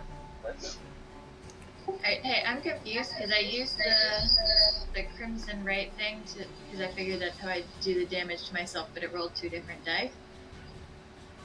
I think because it's rolling with advantage. Maybe. So it rolled a 1 and a 4. I was just doing the damage for what I do on myself. Oh, then it would just be the one. I think the one below is adding your other ability that's turned on. Probably. Okay. Yeah, the one is from your D6. Actually, they're both D6s. But yeah, you only reduce your health by 1. Okay. Is that it for you, Poppy? Yes. Alright. It is the Boneless's turn. Poppy, here comes 2 slams against you. 10 misses. God damn it, that was almost an 18. A 9 misses. Seraphina, here come 2 slams against you. Shield. Well, Will that block like it? you can wait to know what the roll is with Okay, shield. all right. So this is a Okay. 26 to hit. Oh, well, that definitely hits. Yeah, even with shield. So you can give your spell slot back for that. Okay. Yeah, because shield says +5 to my AC. Oh, I forgot my second attack. Oh, go for it. Dun dun dun.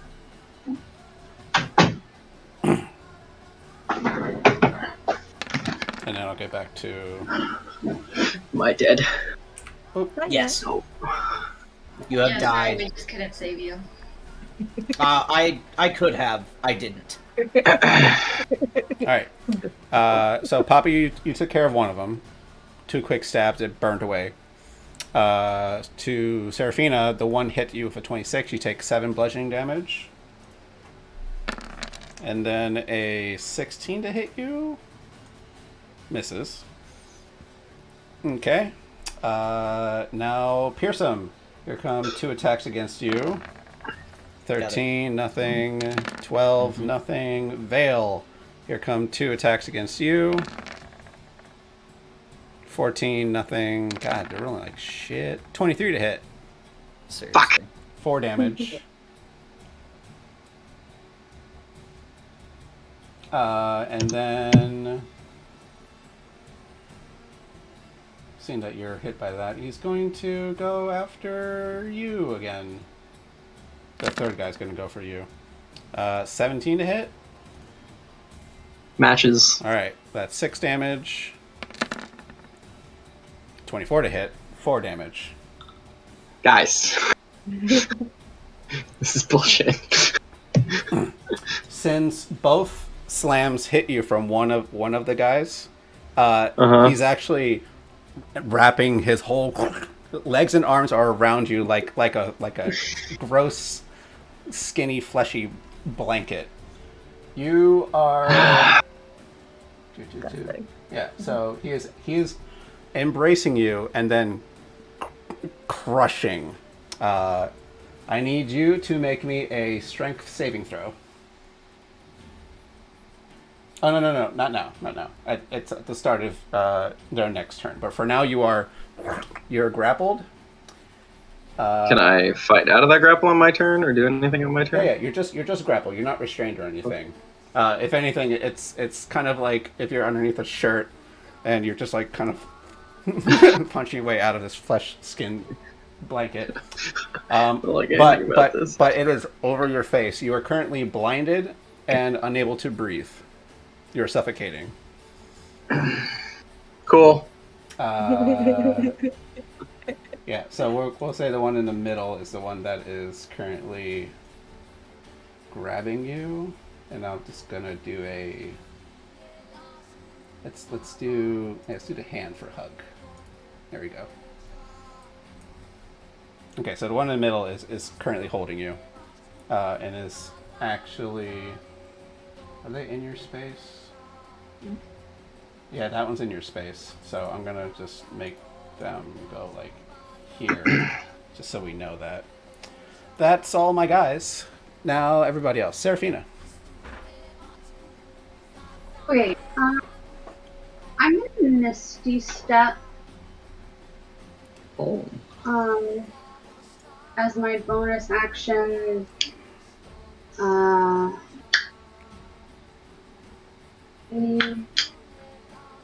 30 feet this way. Sure. Yeah.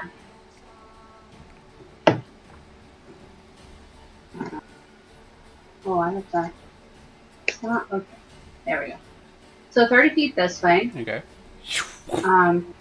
For my bonus action, and then question: if I try to shoot the one that's grappling Valthor, am I gonna end up hitting him?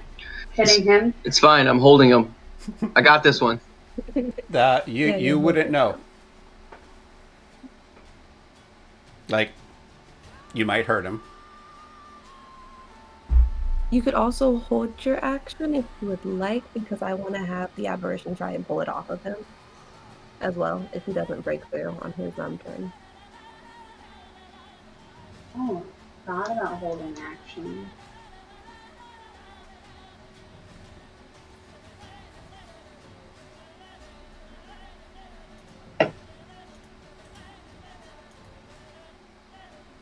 No, I don't think I will. I think I'll just aim at that one instead. I don't know if I want to risk it. But there are plenty others. Make your choice. I'm gonna shoot the one that I pointed out. Okay. The one in front of me, then. And sneak attack, cause yeah. 18 definitely hits. That is a total of 22.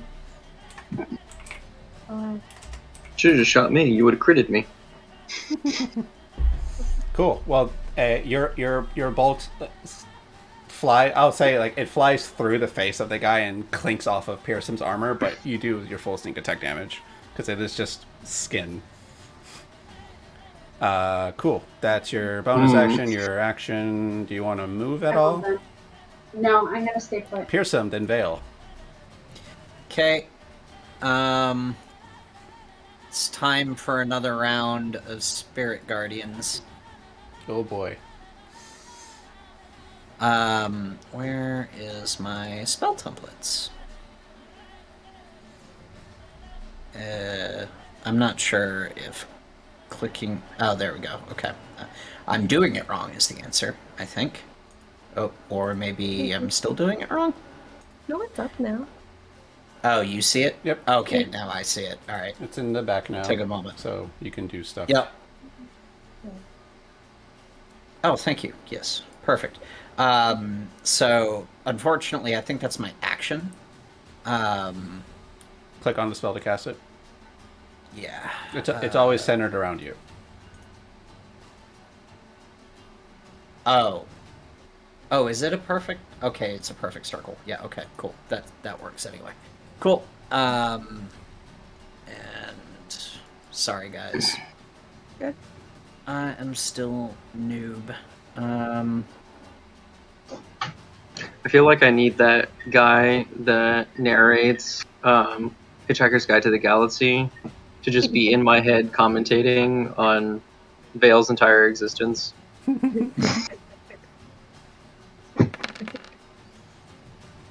Okay. They'll at the start of their turns they'll need to make wisdom saves. Cool, but that's Yep. in chat. Yep. All right. Cool. Everyone else is ignored by that. That's your action. I don't know if you have any bonus action stuff. I don't think I do. I think everything that I've been looking through is all action stuff. So All right. I think that's it for me. Cool. Go ahead. Vale, it is your turn. You are currently suffocating and blinded. What is your con score? My con score would be 16. Okay. So you could currently hold your breath for 3 rounds until you actually are dying from suffocation. I don't want that. I don't want that to happen. Shit.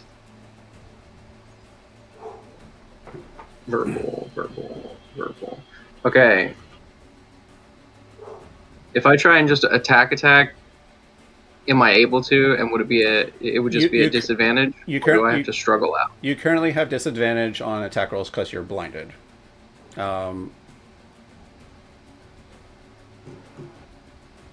Even though the thing is on you. No, yeah, you still have disadvantage on you because you don't want to like accidentally hurt yourself or someone else.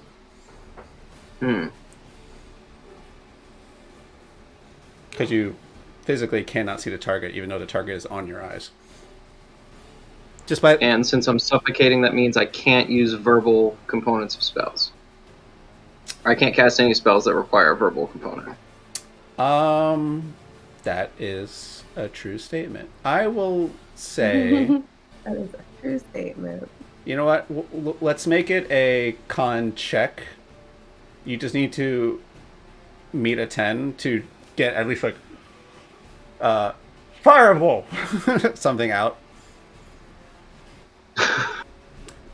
Pull the skin away from my face Actually, no. We'll do it in a nice simple way. We'll not make a check of it. So yeah, you can currently hold your breath for 3 rounds just because of the +3 modifier you have to your Constitution. If you cast anything with verbal, you are automatically subtracting 1 from the pocket of air you're currently holding. Okay. Seems like a reasonable trade-off. Yeah. And you got a good con, so like right now it's 3. It'll be 2. If you cast a spell, it'll be 1.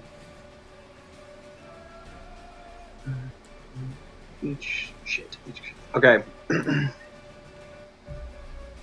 I'm totally holding down this skin bag and keeping them pinned and doing a good job, guys. And then I'm gonna just peel some skin away from my face. We go mutter some deep speech, and then I'm a throw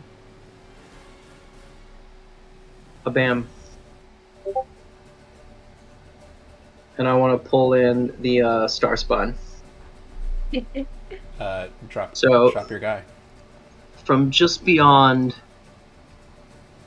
the light, a tear in reality for a moment blips, and out of it pops. Oh, out of the way, fucking box. Bam. Hold on. Actually, I think that's a fair assessment to say is whenever Lucia's casting summon stuff, it's all fiendish, right? So like there's a small rip that's a portal to the abyss that comes out. For you, Vale, it'd be like somewhere in the sky rips open. We see just a dark, I don't know, spatial sky, and then something just falls out from it. Yeah. You see an eerie green darkness glow out of the tear for a moment as this appears. As it slithers down. You currently know it's present. You don't see it. Yeah. It looks over at all of you, and for a moment, you guys think like, "Oh shit, we have a new. It's a mind flare or whatever." And like it looks over to you, Vale, and you hear mentally in your head, and everyone else also hears it. What you're bidding, my master. Great. I love it. Mentally, because I'm not trying to breathe anymore, or I'm trying to keep breathing. Yep. Get rid of these flesh creatures. So, go. Really hope he doesn't misunderstand that order. Nah, I am it's technically a fine. flesh creature. I'll be right back. Sure. Yep. Quick review, Serge. Yep. How did I get to his character sheet? Like the same token you drop down, you can click his token in your journal. Oh, that's right. Yep. Trying to click on the wrong thing. Yeah. So he can do Psychic Slam twice. Loading. God, I suck.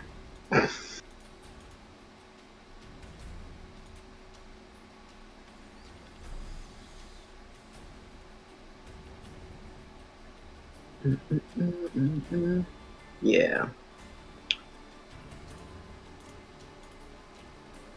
And he's gonna do this. And he's gonna Psychic Slam the one that's all over my face. Isn't it ranged? No, it's not. Never mind. No, reach 5. Okay. Well, he waves his hands and like boom, hits. So roll. Bloop. 12 is 12 is a hit because they are just skin bags. So I gotta fix your thing too. So click highlight attack, and click it on chat.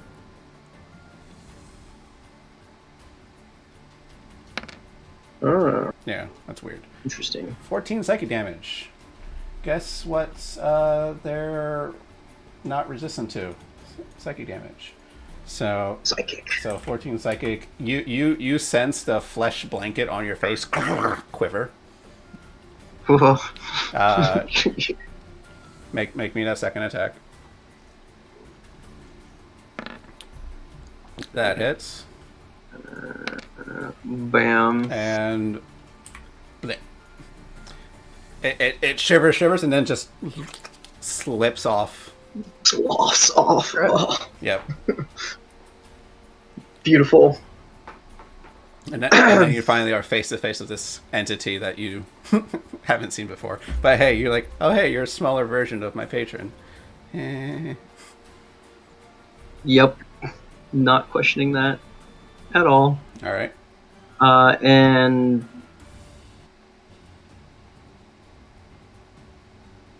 I can. Would it be an attack opportunity if he slides off over here, or can I even go there because the wall's there?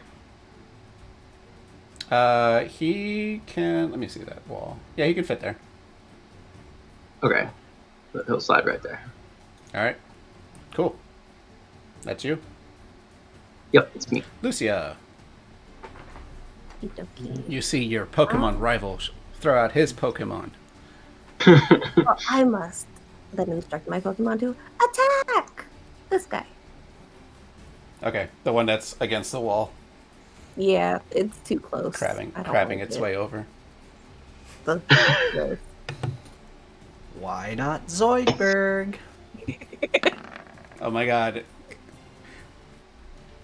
If Corey wasn't such a Cthulhu nerd, I would have to make that one like, oh, why am I not Zoidberg? Yep. Cool. Claws. Both of them hit. Definitely. So that's 16 total. All right. That one is still standing. And then I will shoot it with Eldritch Blast because again, I don't like these things. Like you see Lucia and she like physically cringes as it starts to move. She's like, oh god. She's just going to kill it. That's Eldritch Blast.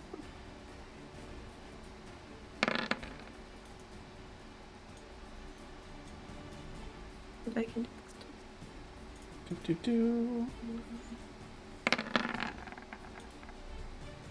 Oh, 14 does hit though for 4 force damage. Okay, cool. Man, Awesome. that's a lot of ones. I was gonna fly over by Seraphina and just kind of like chill next to her. I want none of that. Also, it's your turn.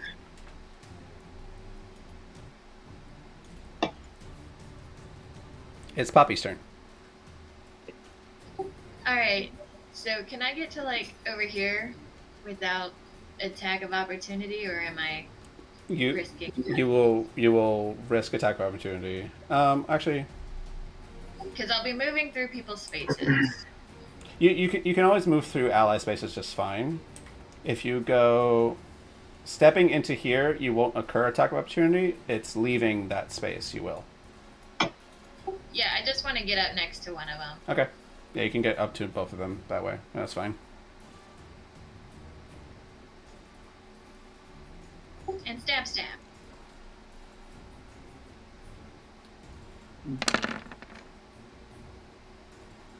Even with a 2. Which one are you swinging at? The one to the left? I'll do the one on the right just because it can hit more people, I think. Okay. 1 stab. Still up.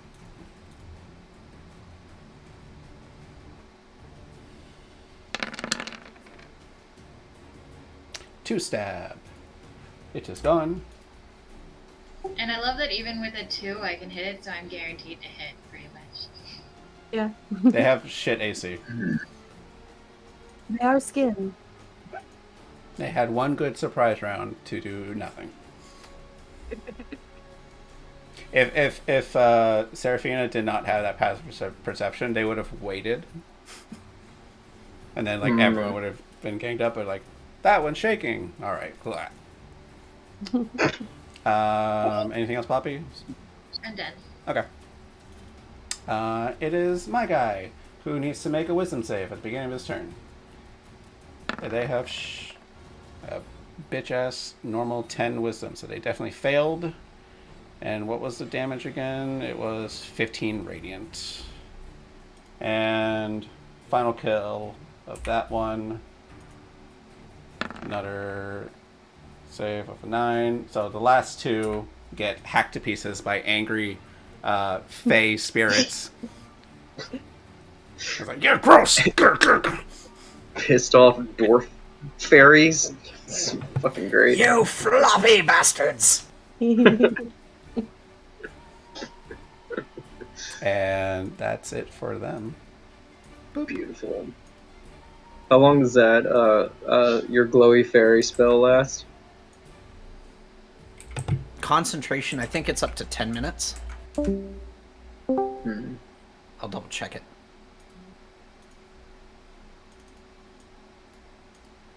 I might be getting it confused, though. I've been looking at a lot of spells. Yeah, no. Concentration up to 10 minutes. So, I can keep it for a while. Okay. So long as we press. I will flip this 5 times to be like about 14-ish minutes, just to give and take like Sure. skill checks and whatnot. So, turn 1. Makes sense. Awesome. Mm. That was disgusting. Can I perception check now? Sorry, what? Can I perception check now? Sure. Yeah, did anyone hear us? Nice. Somebody? You don't hear anything. It is quiet. Aside from the of the waterfall. In fact, that's entirely wrong. You hear a waterfall, nothing else. Yeah, I figured I was gonna try and rely on smell, because, yeah, waterfall loud. Smell, you smell a bunch of, like, rot,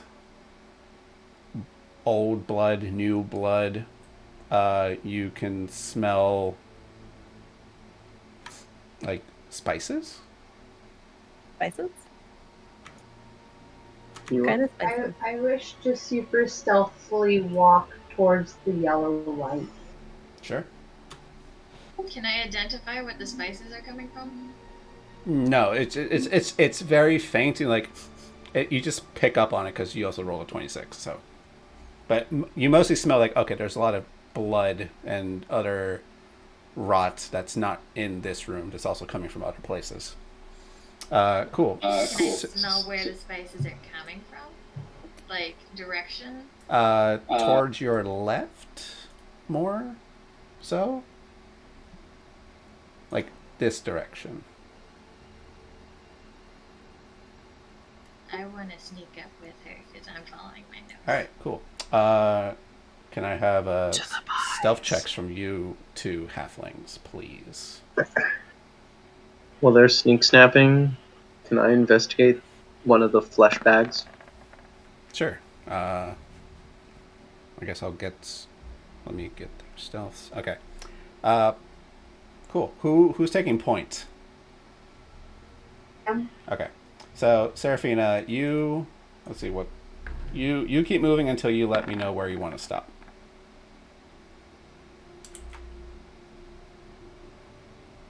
Okay. You step around the corner. I might want to come a little closer. That's fine. I'm just saying right now because you turned a corner. There is a floating ball of light in front of you. You've seen this before. Back in the swamps of Berez, these little floating lights that kind of grow in size or shrink a bit.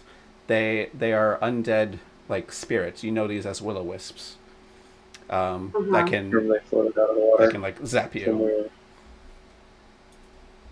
One zapped the shit out of me.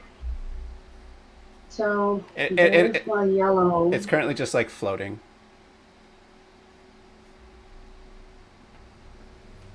Okay. Do I see anything past that? Looking into that. I can put my goggles on also. I don't know if that'll help any. So your token should automatically have dark vision enabled. Okay. So like if you can see, you can see. Because right now the only light source right now is Pearsome, and you can see purely because you have your dark vision goggles on. Okay. Cool. Yeah. I can move up, But No, it's okay. I'm good. all right. let me let me address a couple things at a time. So, looking into this room, from your angle, you can't really see much except a small. Can you make me a perception check? Yeah. I just want to see if there's any additional things. Because you spot this crack in the wall here. Yes? Okay. Yeah. It's a small entrance that only you, maybe Poppy because of her halfling bulky size, but the two of you are the only ones, also Charles, can like maybe squeeze through.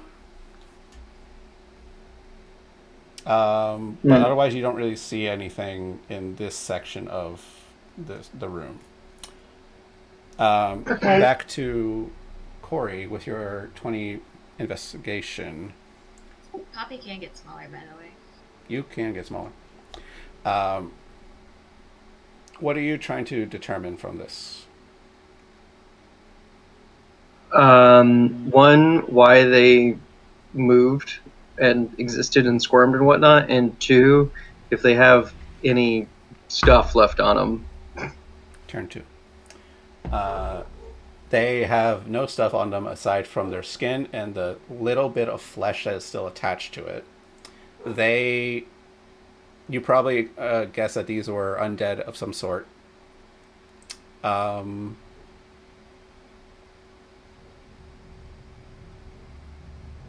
These were probably just here to be guards in some fashion. But well. But you can tell that like the cuts to like where their skin is no longer attached or connected was surgically cut. They weren't just like ripped. You can tell these were made. Yeah. They were skinned intentionally to specifically create these things. Yes. Yeah. Goody. Beautiful. Where are the gargoyles at now? Oh, they flew away. They were. Okay, so they were just like, laters. Yep. Goodbye. No, there are 4 roaming gargoyles that I will add to the random encounter table. Ah. Okay, I'm not gonna go down that room. I'm gonna make a mental note of the crack, but I'm gonna continue this way sneakily instead. Mm-hmm.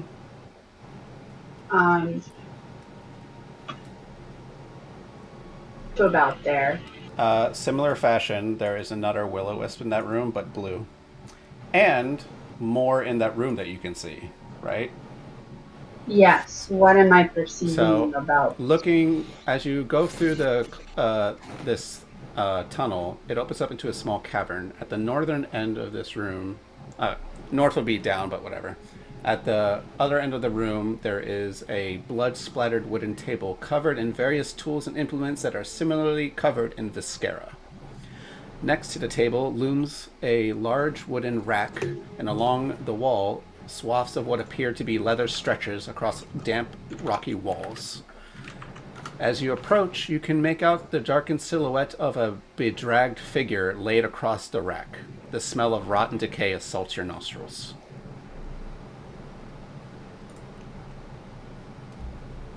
I'm gonna turn around and go back. I'm gonna let everyone know about this. I'm gonna scurry back silently and pull Poppy with me.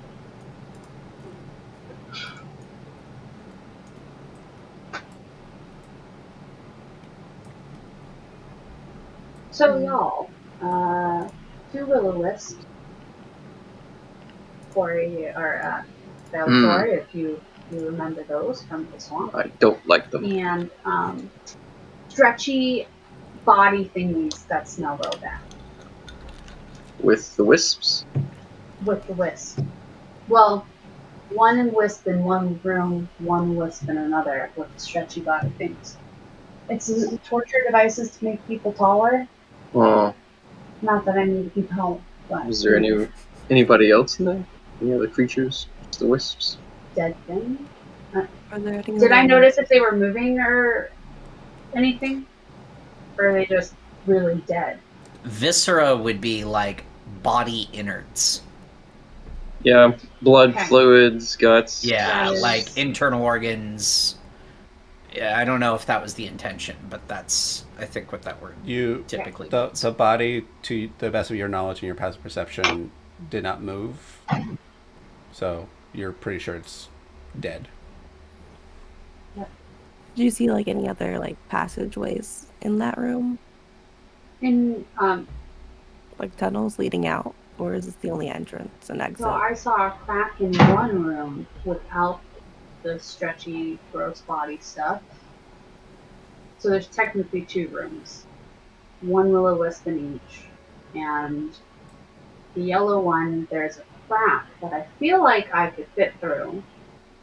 In the other one, I didn't notice anything but the bodies. Right? I think we ought to go on. Do I know anything about will-o-wisps? They're a common enough undead creature thing.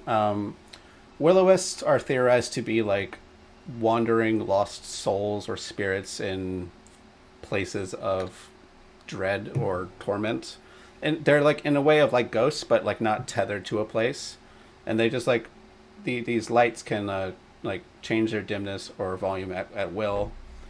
They're attracted to places of death or despair. They kind of like do that thing where they just like follow negative emotions or whatever, and they can zap you to drain your life. Disrespectful. And if they kill a thing by that, they create another one.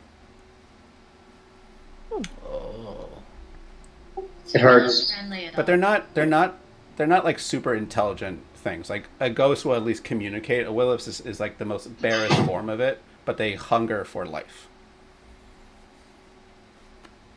I think we ought to move forward and get more eyes on the room. I would Maybe bring some light in there. I had a thought, and I'm Turn 3 or turn 4? this now? will be turn 3, but I want to do a quick Okay. thing before I turn this over, and this is more of a little role play moment I want Lucia and Vale to have, not as your characters, but as your aberrations. So the two, I noticed that they're standing next to each other. Yeah, I moved him closer. Can I was gonna do a thing, but all right. So your aberrations look at each other. One definitely a cosmic horror creature, another an abyssal demon thing. What did they think or do to each other? Did they say I anything? think that my you Go go. ahead. You first. Okay. Roll for initiative. Fuck. So he turns to look at you and he kind of tilts his head like and he's observing you kind of like how birds do or like owls. Oh yeah, With a lot because of head bobbing and like moving. It's like yeah, because yours is like this like bulked out thing that's definitely at least a foot or two taller than his, and just so yeah, it's just like looming over like I'm bigger. yeah. Like small. Mine will glance kind of off to the side. I imagine It is- yours is more like hunched over and just constantly. It is kind of like he's gonna like look, and his tentacles are gonna go. He'll And like then put up his hand and go Lucia, back since at you're you. like standing right next to him. By the way, as you're standing near him, you hear this constant like sort of background whispering that's kind of unsettling.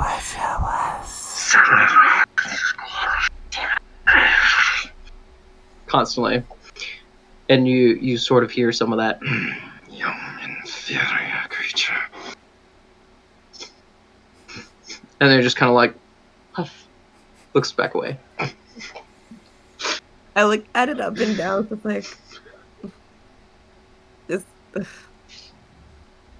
But my creature, he's just doing this with his hand. He just Like, mimic him. mocking him. Eventually, the two of you notice your aberrations are like having a little spat with each other. You look over and they straighten up. And now we'll go to turn 3. Thank you guys for that. See a little wings splutter for a second.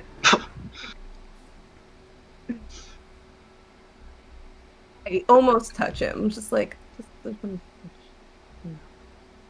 I think about Try, it. but you can't. Strange. What do you guys do? Very strange. Shall we Alright, move well, forward? I I'm can light the way. curious. I don't know if we didn't see the baddie, or you didn't see the baddie in the torture room, because that's what it is now. I don't know if walking into the clear trap that is the best move, but I am curious about this super secret crack. If y'all want, I can sneaky and go check it out with. I would like you to sneaky and check it out. I'm just worried about the will-o-wisp in the way. Like, do they ignore people? I don't think I've had any experience with them, so I don't know. Well, what they they ignored us at first, and then they were suddenly very aggressive for no reason. Huh. Does Charles note that it's coming closer? Yeah, you're like, Hey, Well, we're gonna. They're coming, I guess. But I'll, we should go through the I'll crack. sneak to the other side of the yellow. So super stealthy, sneak. Should I get in front of the rest of us that are staying behind? Yes. I will do. so, Do you want backup? so, Seraphina, Mm-hmm. I'm gonna stop you here Okay. because a will-o-wisp, like, while you are sneaking, it's a will-o-wisp. It can detect life, like, it will know that you are there, and Alrighty. you would know this.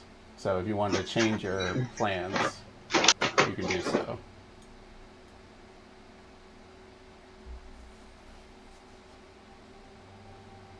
Yeah, I'll go back and be like, okay, it noticed me.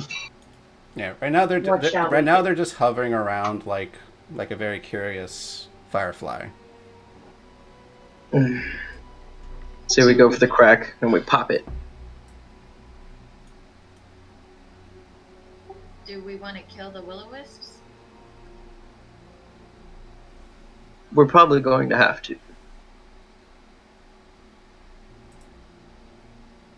Man, Roll20 is giving me some really horrible latency trying to move the Spirit Guardians. Then let's stop looping it for now. Oh, good idea. Okay. It should. Well, we should probably kill it it didn't because help. if not, it's just gonna try attacking us. And I do think that we should go. Their towards that. lights blink out. Oh, that's concerning. Okay. This is fine. Let's move forward. It's clearly a trap. Let's go to the crack, for it is clearly a secret way around to ambush the enemy. Beginning to think you think everything's a trap. Yeah. Everything is a trap. Mm-hmm. I can't see down that tunnel at all anymore. It's like there's a door closed. We don't have dark vision. Here. Do you? Is there? Well, it I doesn't will- fade out. It's like a line is blocking it. Oh, okay. I will There's- stand here at this crossroads point, and I Do I shed kn- light. Thank In you. my sneaky stealth sneaking into this cavern, do I notice any living life forms or dead life forms? Anything? Yeah. Do I notice anything So in that room now so now far? that you have a full view of this room, in this gloomy cavern, you see water dripping down from stalactites coming from the ceiling. There is this deep echoing rumble coming from the crack. I'll wave them forward if I don't see any immediate threat. You see to your left a very primitive bedding made of large tufts of straw, and strewn around the straw are small bones. Around the perimeter of the bedding, there are several wooden pikes that have been driven into the rock bed. On top of each of them is a severed human head, just impaled on it. Just hanging out. Their faces are twisted in agony, and every now and then you see it like Just twitch. It twitches. Coming up behind. Yep, just moving up. I'm all loud and grumbly. Mm-hmm. Gross. I'm gonna You know stay you close love it, to Corey. the wall. Yeah. But yeah, this is the this is the crack that Seraphina can kind of see through, or can kind of fit through. And looking inside, you guys can see. Give me a second. Was this one of the? I've always mixed them up. Stalactites, stalagmites. Stalagmite center? goes up. Okay. Stalactite goes down. So might then is that one of these right here? Yeah. Is that what we're looking at? Okay, Mhm. cool. Cuckoo. Yeah. Was the room that I was in earlier? Does it loop around? Yeah. You guess it loops around. Yeah. So in this room. Can I smell where the spices are coming from still? From the crack in the room. Mhm. And I think you can see inside a little bit, maybe. It's hard to see. Just a smidge. And I don't have dark vision, so I can't see very far. Fair enough. But yeah, you can smell. There's stuff in there. I share that. Okay. That, I smell spices coming from the other side of the crack. Mm-hmm. Pearson, you know things about rocks. Obviously, you're a dwarf. Tell me, where's the weak points on this crack to make it really big? Oh, I know things about rocks, huh? Is that how that works? Yes. Go on. Tell me about how us dwarves know things. Well, While they're arguing, I'm going to ask Poppy to follow me, and I'm going to wave Charles over. Because I assume he's probably small enough to come with us. He definitely is small. He's a teeny. He will come over. Yes.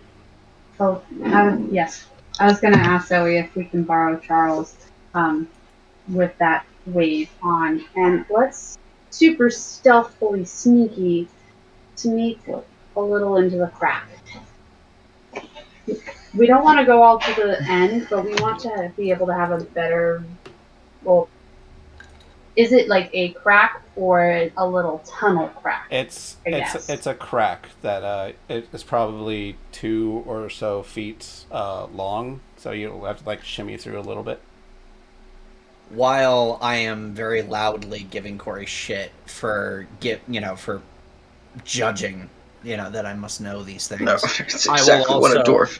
I will also make my best effort to assess if there's any way to adjust this stone. Probably not easily, I would expect. See, he did know. You say that, but I may not know diddly squat. I'm just gonna try to figure it out. That might be an investigation. I'm honestly not sure what kind of a check that should be in 5th ed. It can be, if you you want that to be an investigation, that's fine. If you want to make it nature, that's fine. They're identical for me. Then there you go. I'm small and I'm going through and I'm following my Cool. nose. You can make those with right. you can make those with advantage. For the rest of us, I'm rolling an investigation to see if I figure out anything useful. Nope. But I kind of doubt it. Figure out nothing. I'm sneaking doubt it. through. Wow. See, what did I tell you, Corey? You're a terrible dwarf. Don't make assumptions about races. I'm gonna Last go door. check out this room over Lesson learned, here. don't be racist. Where's my... I think you're failing on purpose. So Lucia, you're going to check out. Stop right there. Stop right there. As your aberration steps into this spot, let me. Well, does she have to go?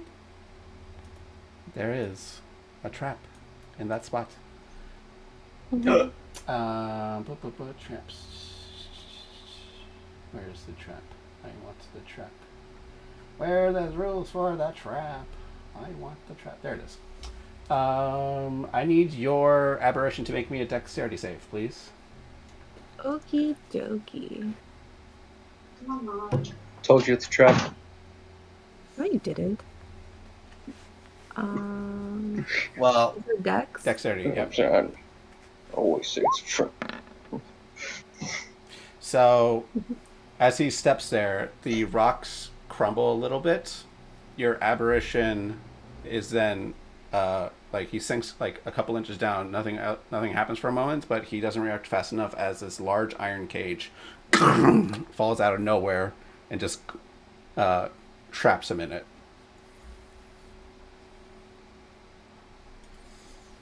Well. What? I knew it was a trap. Didn't say anything about a big trap. What have I trapped today? Luganis, is that you? oh, and then Pearson tries to stifle his laugh. No.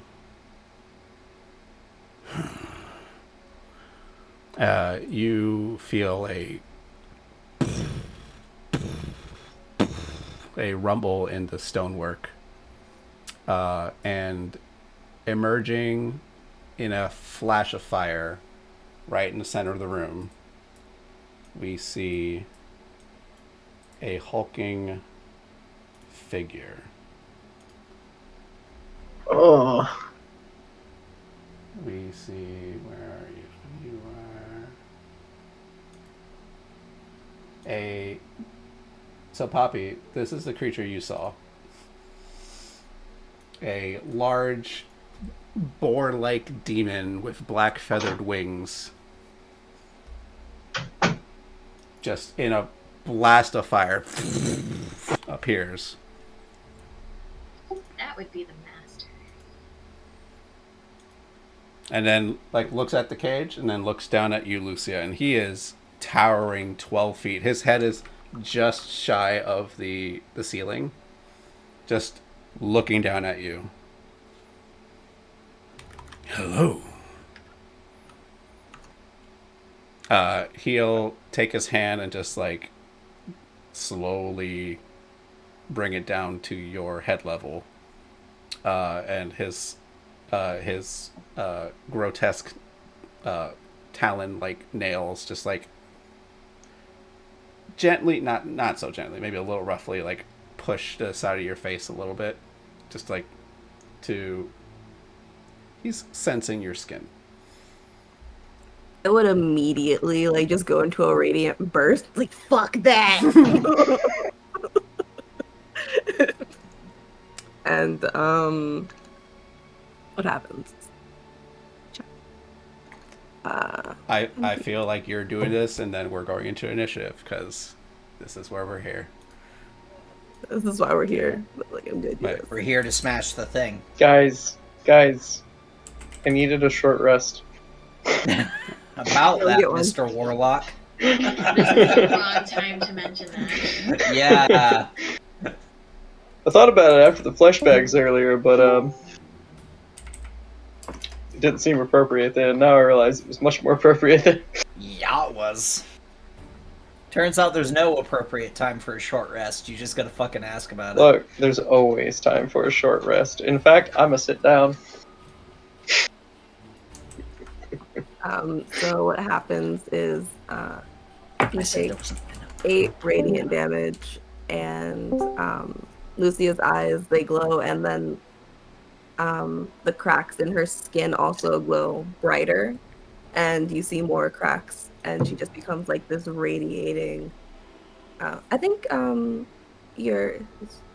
Matt is also an Asmar, and his eyes glow too when he does Yeah. this. It's the same thing. Yeah, I enter my avatar state essentially. But you said your skin cracks like the surface of lava. Yeah. I'm gonna ask, you need some lotion? No, Lucia always looks well moisturized, just in general. Well, you can flip your token. Oh, you're right. I can. I forgot that you added this. How much time is left on my my thing? This is the 5th one, so it is. Oh, it is 5th. It is. I missed that. No, it's a lot of things are going on. But you Yeah, you will fair. have it for this combat. Phew. Okay. I lost the actual item or on the token on the map because it was not moving over Nice. for me. Oh, fair enough. Yeah, that looks awesome. Oh, thank you. Yeah, I don't understand why I'm having such trouble moving it. Fair enough. So But- as you radiant burst, so how much damage are you dealing? It's half your level, right? Is it half? Yes, it's half your level. Yeah, of course. At the end of each of your turns, you and each creature within 10 feet of you take radiant damage equal to half your level rounded up. So it's 4. So you, the Aberration, and Vale, and Malestroy take 4 radiant damage at the start of this. Not cool. I'm sorry, I panicked. It was bad touching. Yeah, it was bad touch. Lucia being an Azamar, you take half of that, so that's 2. Cool. As long as you're in Lucia's circle there, you will take automatic damage at the start of her turns. Cool. Oh, the... Stop looping? Stop looping. I'll just... Oh. Do you want it looping or not looping? Probably not looping for the moment. Okay. Seems reasonable. Then we'll just do a simple aura for you. Yeah, that might work Similar easier. to you. I don't know. What color would you like? Orange. Oh, Orange works. Boop. sweet. Let's tone that orange down. Something softer. Yeah, There we go. I don't want to quite wash everything out. All right. Well, that was the start of Lucia's turn. Let's have initiative, please. Yes, indeed. Should I roll initiative for my aberration separately? No, he No, they go on your turn. he just goes on. It goes right after Yeah, me. he just goes on your turn. Why did it roll twice?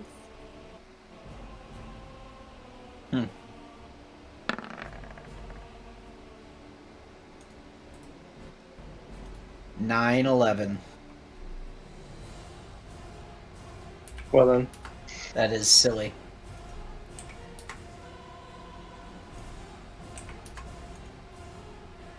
All right. Is that You everybody? know, here? Poppy, you know how to initiative. Oh wow. I know how to initiative too. What do you mean? Yeah. She just rolled a natural 20 though. Oh yeah. Oh, Hey, no. You halflings go really quick. Yeah. You two just like on top of shit, and the rest of us fucking still looking at rocks. Still debating if it's a stalactite or a stalagmite. Because of course the dwarf doesn't know. Hey, I don't know shit about rock, remember? But you know a whole hell of a lot about steel.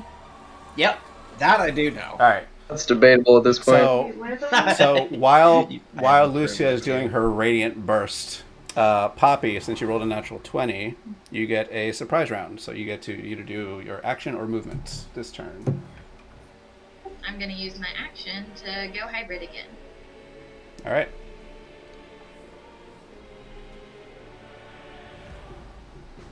And it is now your proper turn. Please go.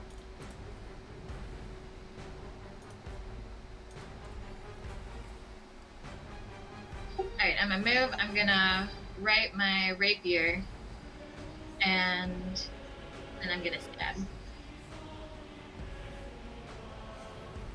Actually, my rapier should still be rated. Yeah. So I'm just gonna stab and then apply attack. Okay.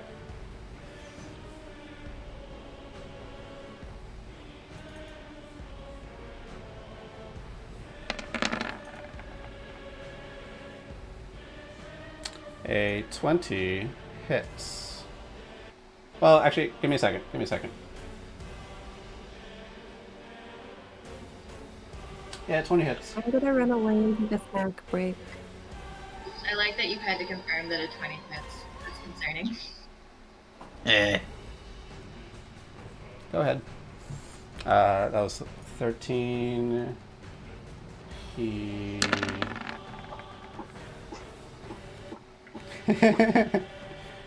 Nice. Poppy's rolling in the 20s. Yep. Damn. So the first hit, he doesn't take all the fire damage. So let's do that. Minus 19, minus what? So another minus 20. Okay. Cool. So 2 really good hits. He definitely takes the piercing a lot more than the fire. And claw. Cool. That's another 12. I forgot the advantage for flanking. Do you want me to roll again just to see if I can? Yeah, sure.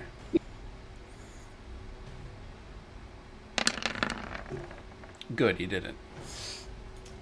All right. Is that it for you, Poppy? Yes, but don't add the fire for the claw attack, because only my rapier is rated. Fair enough. Then, he gains back 1 hit point. And, cool. Well, it would be Seraphina's turn, however, the will-o-wisps are present. So they start coming into play. And one will-o-wisp is going to fly over to Vale's aberration. I don't even want to see. You want to? I don't want to. Sucks. Hi, Bobby. Hi, Bobby. Hi, Bobby. Corey and Anna, don't tell her anything from last session. Ooh. Okay. Okay. So, a will-o-wisp is coming at Vale's aberration, your mini Cthulhu, baby Cthulhu. A 10 does not hit him. Another will-o-wisp is coming to Lucia's aberration, who is currently locked in a cage. Does a 15 hit your aberration?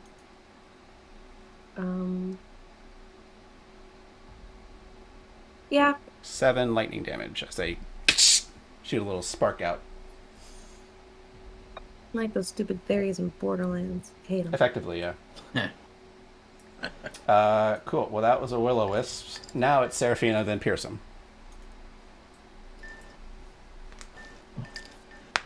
I've been waiting for this fight. It's my cheesecake. No. No.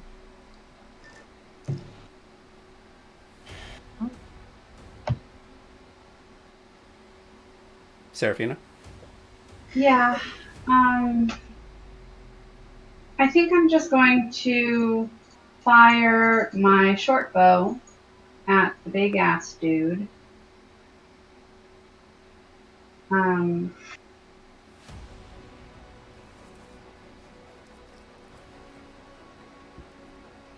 gonna do steady aim first so that I can get advantage on it. So steady aim, then advantage, and then sneak. So I critted. You did. So that means... That was a nat 20. Right, so roll your sneak again. Cool. Your bow is not magical, right? Oh. No. Okay, so 10, 24, 34. So you hit, not for 34, you hit for 17 damage total. Still a good chunk. Yeah. Perfect aim.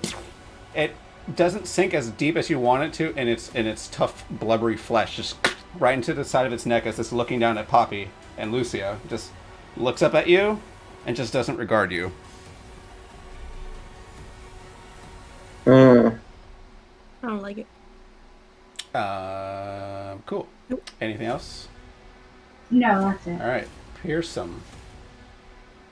All right. I'll make it pay attention.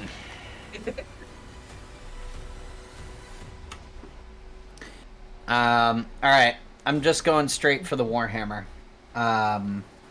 So two-handed Warhammer strike.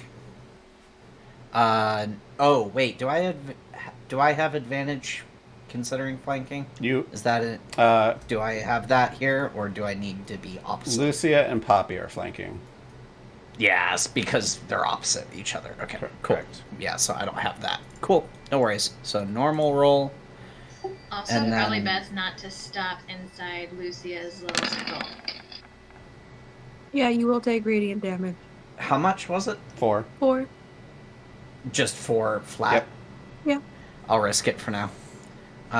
Well, actually, You could step over one and Yeah. be diagonal to him and You make still a be good next point. to him and not get hurt. yeah. So I think that works still, right? Yep. I don't know. Do I hit 21. with a 21? 21 definitely hits, and guess what? This is a fiend.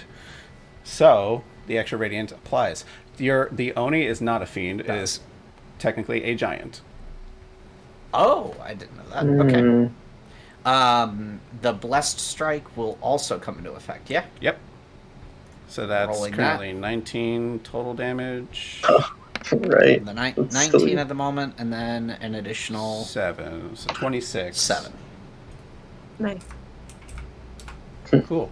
And does it poof? It is, well, if the target has 25 hit points or fewer, I am not having this beefy guy have 25 or fewer at this point. Yeah, no, that would be way too squishy. Yeah, but like you hit and it hits hard, and for the longest time, your Warhammer, is there a name to the Warhammer? I never named it. Fair enough. Actually, I'll come up with one. It flares to life again, and for a moment you remember fighting fiends and demons and creatures of that sort again, because it's been a long time since this weapon shone for a moment. In fact, when it shines after that strike, some of the rust that was like the debris and rust that was like building on it starts flaking away. Getting back to your younger self. So good hits. It is now. I feel 20 years younger It is again. now its turn. That brings you what, to 200? Roundabouts, probably. It is now its turn. It needs to make a wisdom save against your thing. Yeah, wisdom. All right, I made a. I got. Oh, wait, that's the will-o-wisp. I rolled the wrong guy. Here we go. No, Rain. He rolls with advantage. No. With advantage. He Oof. does. Okay. So he'll take half of the damage. Please roll the damage wave again. Oh, right. There you go. Normal roll.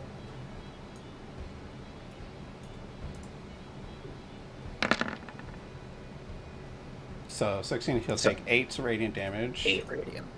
Yep. Cool. And I need to roll for some new guests in here. Because something else is in view, and I'm just going to roll once, twice, 3, 4, 5. They all failed except the fourth one.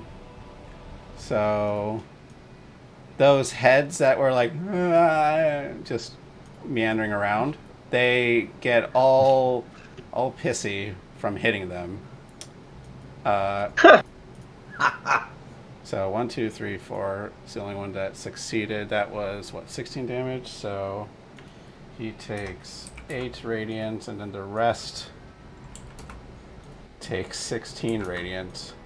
And they wiggle on their pikes in searing divine radiance pain, and then they shoot off of the pikes that they were stabbed into and start floating around and wiggling in agony. Oh, no. Yeah. these heads. Oh boy. Oh, that's beautiful. Cool. So that was him. That was your divine thing. He didn't go yet. Yep. He didn't go yet. That was just the start of his turn. Cool. He's going to...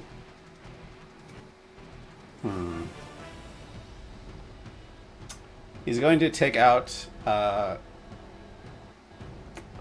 he's going to take out his hand, clutch in midair, and a small staff appears in his hand.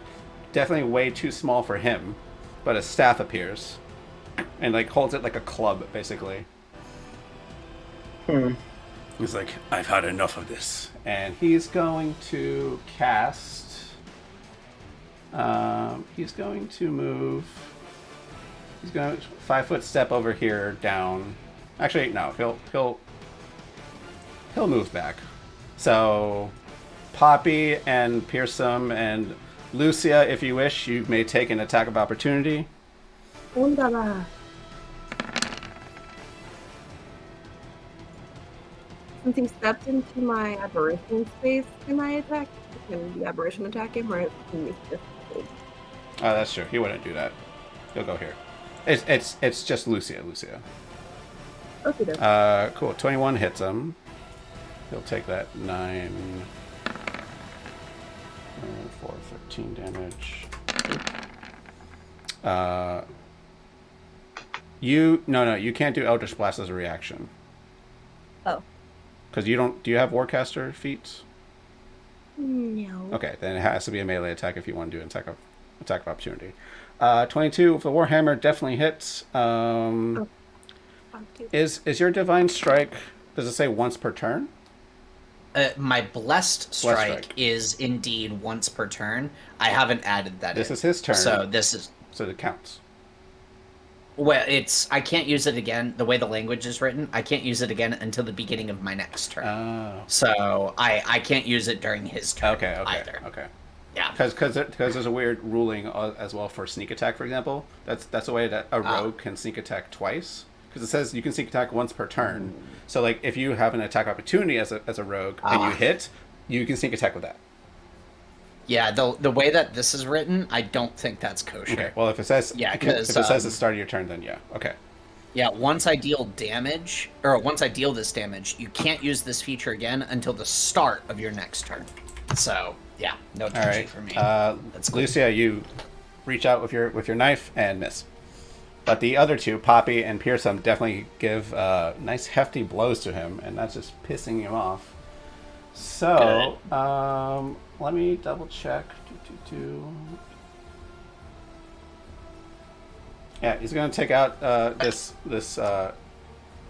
wizard staff made of ornate metal, and just tap it, and he's going to have a bubble around him. But it's made of metal.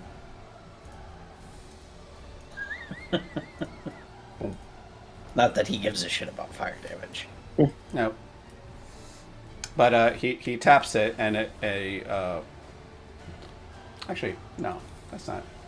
I'm going back. That's not what he's doing.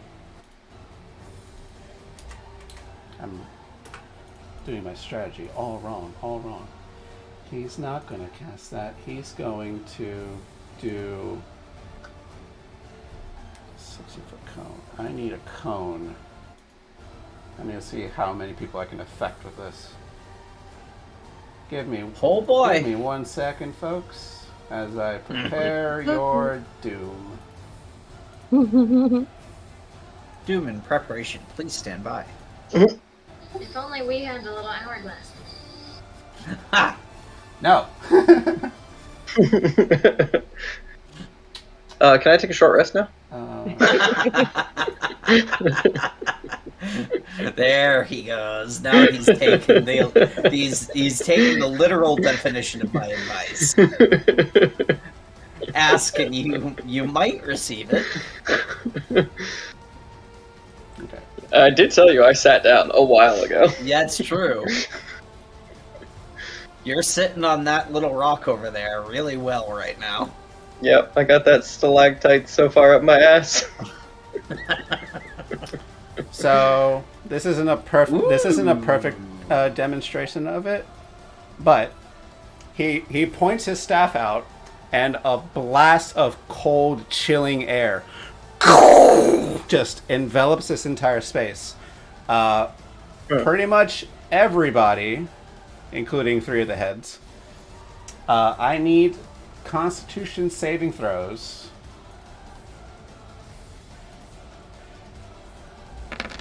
Or take 31 cold damage. Oof. Where's my... There we go. I think I got it. Yeah, why are you rolling twice? Are you double clicking? No. Well, so that's Sarah, that's Lucia, that's Corey.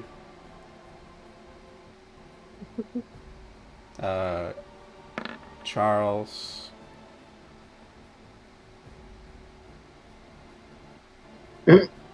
Sweet. Cool. Everyone failed. I was gonna say, that's gonna be a high DC.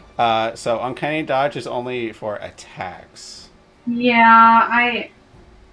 Unfortunately. I just read that. Blast of cold, chilling air bursts out. The DC was 17. 31 points of cold damage to everybody.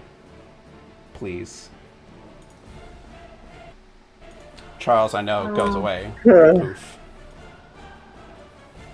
The 3 heads go away. Did you say 31? 31. Alright.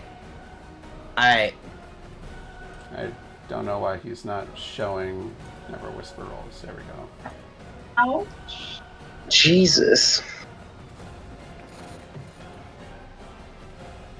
Come on. Where's my thing?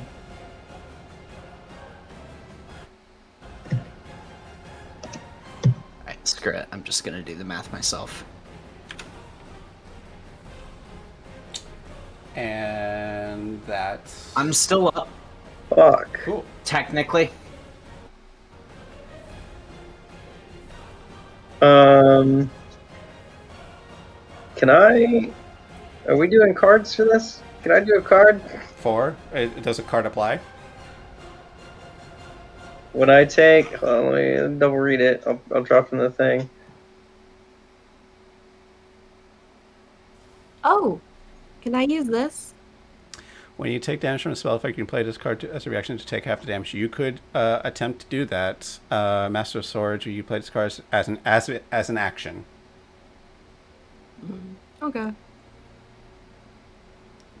You can concentrate as if you concentrate spell up to 1 hour to have advantage on Constitution checks, not saves. So you play this in anticipation of concentrating on a spell. So yeah, Corey, please make me a sanity check. DC is 10 to not take sanity damage. To play the Abjurer. Alright, cool. You played a card, you will take half that damage. That's 15 cold. Alright. Anyone's dropped? No? No. Cool. I'm at close, 1. You're at I'm 1. gonna play Literally card. 1. You're gonna do and you can roll a hit die jack and at the start of your I can turn, roll you a can hit play die. this card add your Constitution modifier. at the start of your turn. At the start of, well, my turn will be soon, so Yeah. I'll do that. Cool. So, yeah, after Oh, I didn't... Sorry, I didn't roll the con for my aberration. I was about to get to that. So, Vale, Lucia, and Pearson, I need the 3 of you to make me Constitution saves to maintain your spell's effects. The DC will be 15. Roll 20 is not opening back up my character sheet, but hopefully it will in a moment. Your aberration is gone. Come on. Go on. Get out of here, Molly. Okay. Why can't I has character sheet? Fuck. Okay. Does roll 20 not work Oh well my in God. Firefox? Is that the problem I'm running into? Is it like a Firefox issue? It might be. I'm on Firefox and I'm not having any issues. Maybe it's a Linux. You said a Constitution save for maintaining concentration? Yeah. Mhm. On your aberration. Also, did you roll Constitution save for your aberration? That's what my question a second ago was. Yeah, that too. Well, he says that. I have not rolled it yet.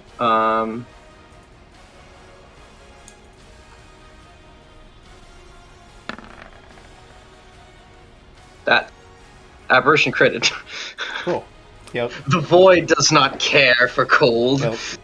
he'll take 15 cold damage, and you concentrate on the spell. Your aberration is still here. All right. Malestroy. I'm sorry, my character sheet is just simply not loading, so Oh, I did can't you? roll the save. I can do it for you if you want me to do it. If you don't mind, I'm gonna try and reload roll 20. Okay. See if that helps. Rolling. You're a warcaster, so you can do this with advantage. Oh, that's So nice. Yes, I will please. re-roll that. That's an 18, so you maintain concentration on your spell. Awesome. Thank you. All right. After Malestroy blasts cold air at everybody, and seeing that only Charles and 3 of the heads are the only victims here, because he's unaware of the aberration behind him that went away, he's like, Oh, perhaps your skin will be tasteful. and he'll just starts charging more energy out of the staff. That's his turn. Vale. I'm very unhappy.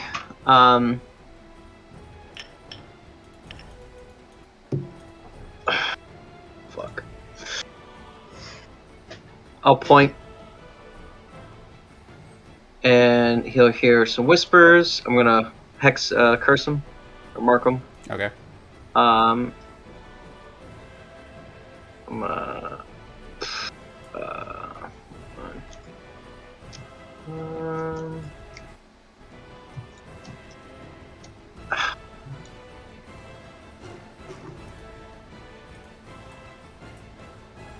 whatever.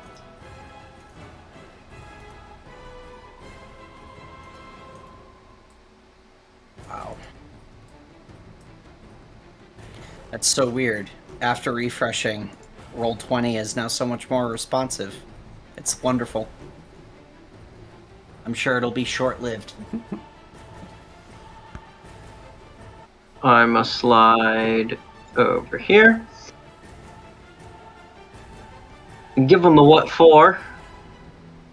Ooh, I just realized something I can do. I don't know if it's too late. I have Absorb Elements that I can cast as a reaction. And there you go. Mm.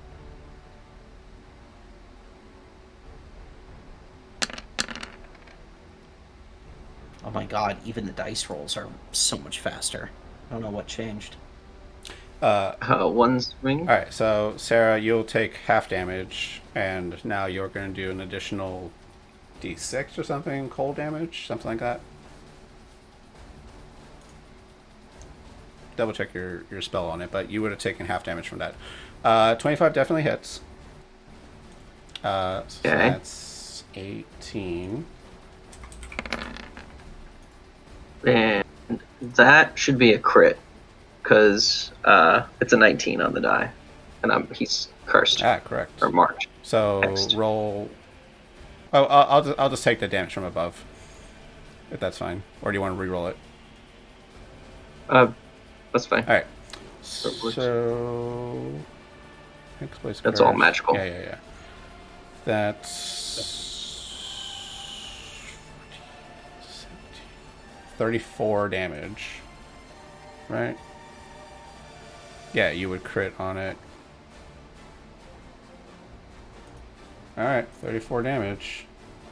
And guess what? You had 34 hit points.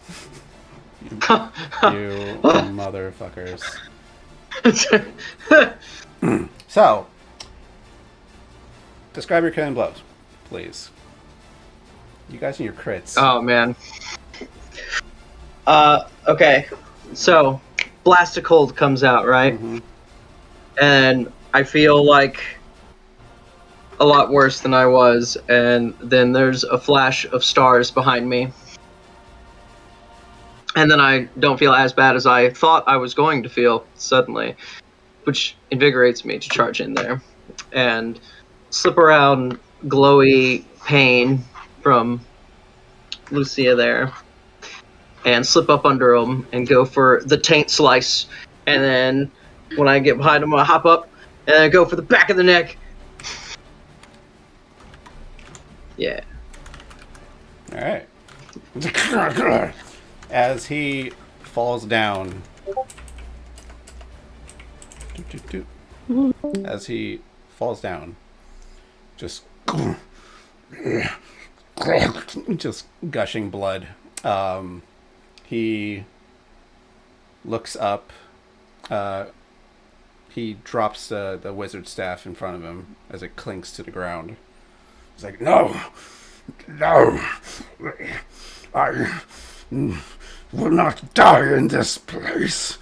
and as he's falling to the ground, his body starts glowing, and the wounds start just bursting into fire. He is glowing, like as if he is cracking all over the place. He explodes. No. Oh boy. As soon as you were saying that, I was like, I gotta get the fuck out of here. I don't like this at all. Run away! Oh my god. So let me see. He would blow up. I need a proper ruler. There we go.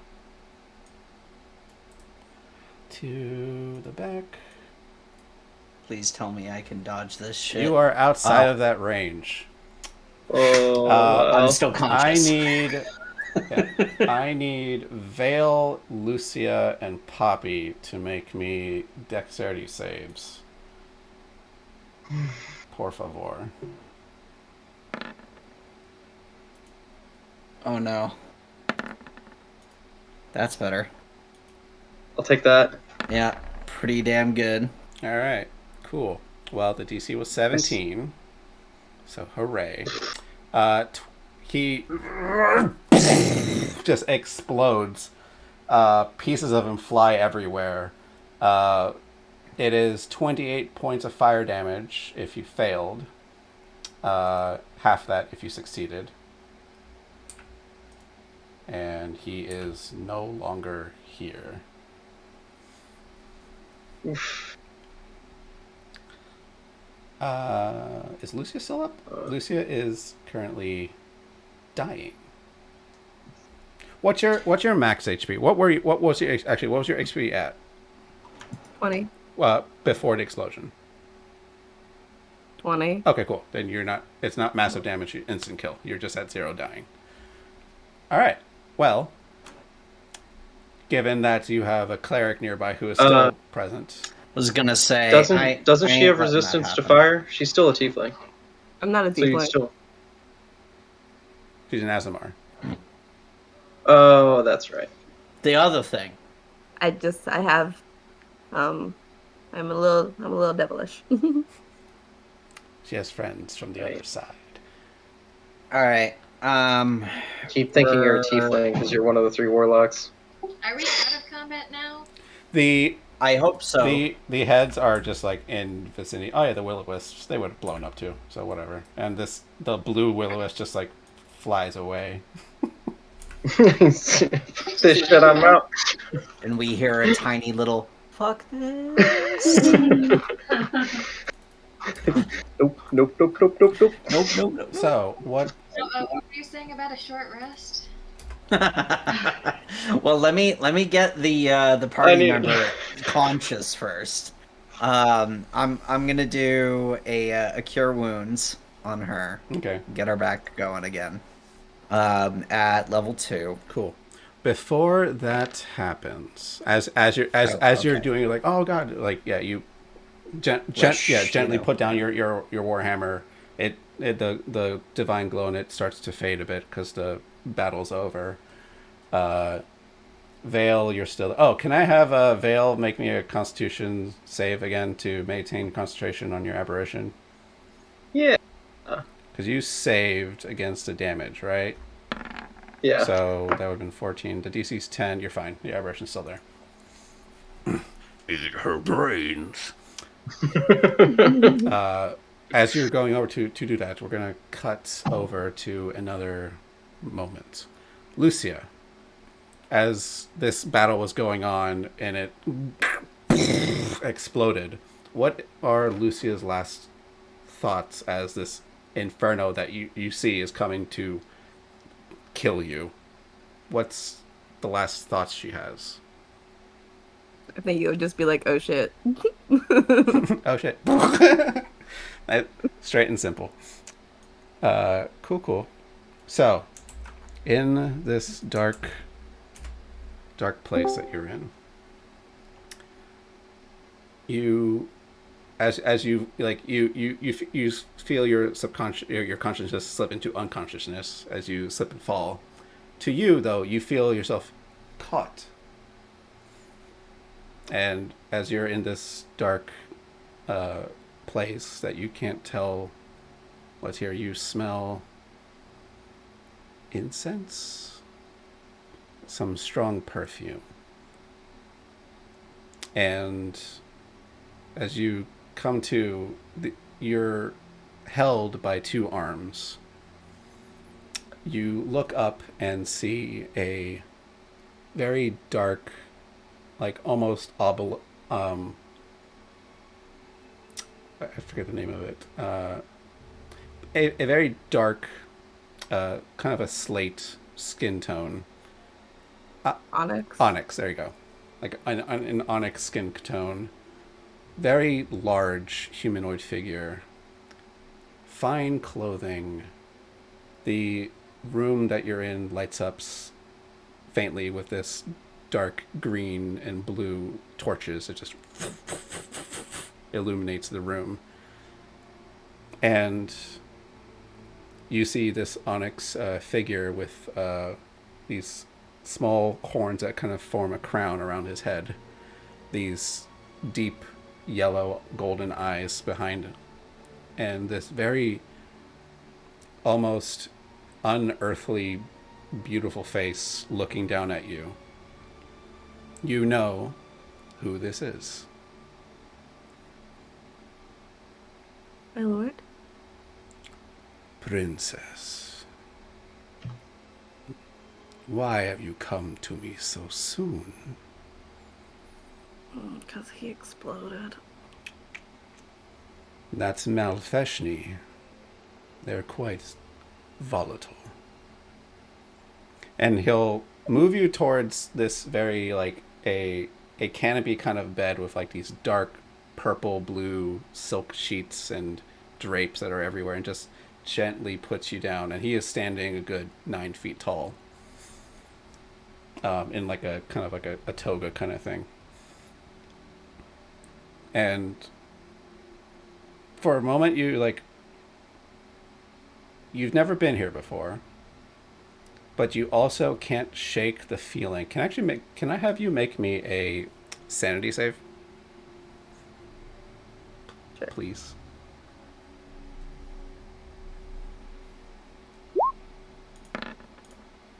I'm fine. Okay. You can feel the absolute evil that just radiates in this place. Not just like from him, but from everything. You are not, wherever you are not in the prime material. You're not even in Ravenloft right now. You know deep in your core, you're in the abyss. And you are Don't standing... feel about him. Yeah, and you are sitting on the softest, most... just the softest silk sheets you've ever touched, felt, seen, smelled. And this figure, your patron, the demon lord of, I forget what abyss level, Gratz, the dark prince of pleasures.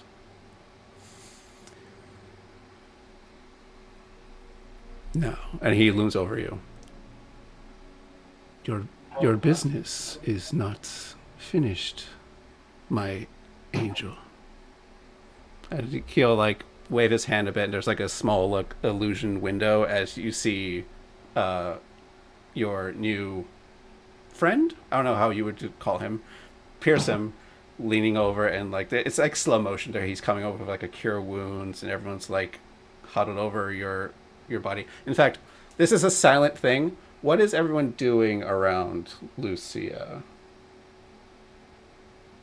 Visually.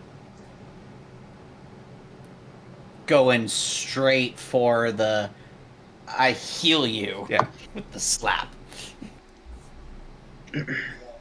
I am not within her vision range. Fair enough. I guess I'm just kind of peeking over Jack's shoulder,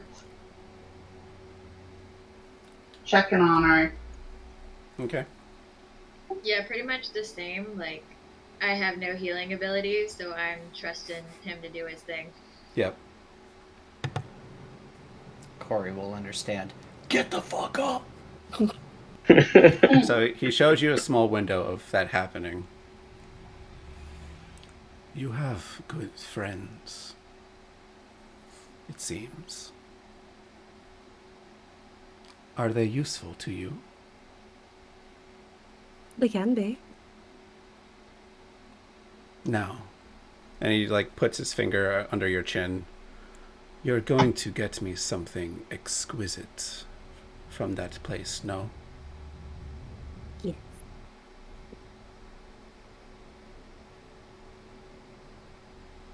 Before you go, because you start floating from the bed sheets. I grab onto the sheet and like I'm taking it with me.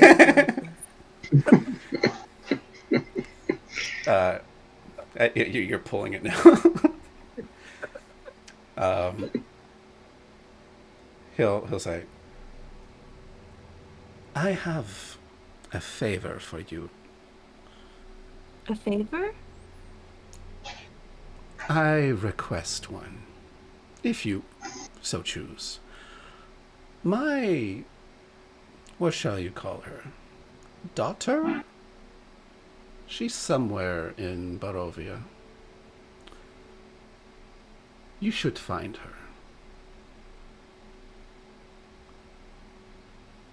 Can I have a little description of what she's like? What she looks like? I didn't even know you had a daughter until just now. How am I supposed to find her? I have countless offspring, honestly. I don't know who they are. Majority of them.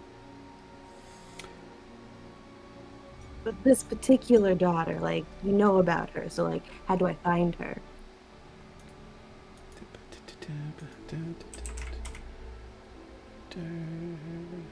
Give me a second. Do do do do do do do. I like to imagine that while Lucy is talking, she's also like folding this silk sheet up nice and tight, like she's gonna take it with her. So she can make more clothes for Charles. Her name is... Oh yeah. Her name is Shamia More. Can you put that in chat? Yeah. Thank you. She goes by the title Lady of Delights. You can see she takes after me. As she should. As she should. She's locked up somewhere. Free her for me. Dare lock her up. Hmm? But who would dare lock her up? That you should find out. And then he like taps you on the forehead. My dark angel. And you Can I kill them? and that's the last you see or hear as you are brought back to life.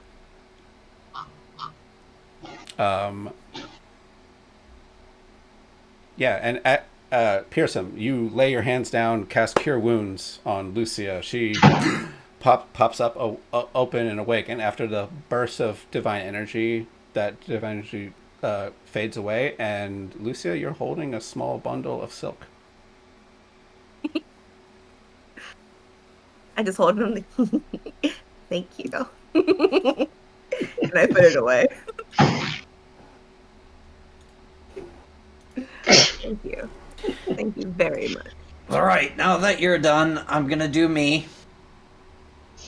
I will say we don't need to worry about damages at this point. All hostile threats are done.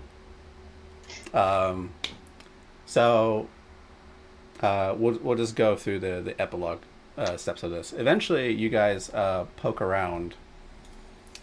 Yeah. And so when he faded, after he exploded, there is a and this is probably where Vale was not present because he was focusing on a thing. Because after he exploded, he left behind a like sigil on the ground, just burnt in there. And Vale, do you understand Abyssal? I think I do. you Yeah. Yeah. I know You Deep Speech and Abyssal. You know Abyssal, not Infernal? And Infernal. Yeah, Infernal. I know both. Okay, cool.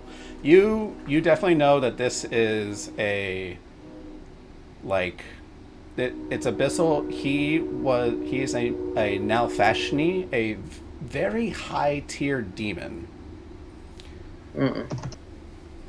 You can read this to be like a binding here. To the best of your knowledge, without needing any checks at this point, to the best of your knowledge, this Nalfeshni is still bound here. He merely exploded, but he will reform at some point. Does everything die and come back in Barovia? Effectively, in some sense. Some that All right. don't, like, if they're not like people with souls, then yeah. Nalfeshni, being a demon, he's going to just keep reincarnating in some fashion. He was just stuck here. Can I do an Arcana check to see if I can figure out how to remove this binding or break it? Ooh, sure. You can. Nope. That's the best Arcana check I've ever done. Have you shared any of this information? Once y'all are done healing them, I'm muttering all this to myself. If you guys walk up and hear me muttering and thinking out loud, yeah. I would totally walk up and listen to you mutter over the Abyssal script. It's like, what's that? Something like, oh, man, fucking binding. Yeah, it's stuck here. It's going to come back. It's bound to this plane. How do I break the plane? How do I break it? As he insanely mumbles, Ooh, you know, in the appropriate way that he should, might I make a religion check? May I Oh my god, Corey. Honey, It's so stop good. it. Alright, Corey, you might actually need to stop because the DM might hurt you. I like that your whispering was louder than like everything else I was saying. Everything else. Sorry. Okay. Vale Ramples. Got it. What were you saying, Jack? No worries. I was asking if a religion check might enlighten me how a binding like this might work for a high tier Sure. demon And like this. Lucia, you were also. I wanted to roll an Arcana because, like, that's interesting.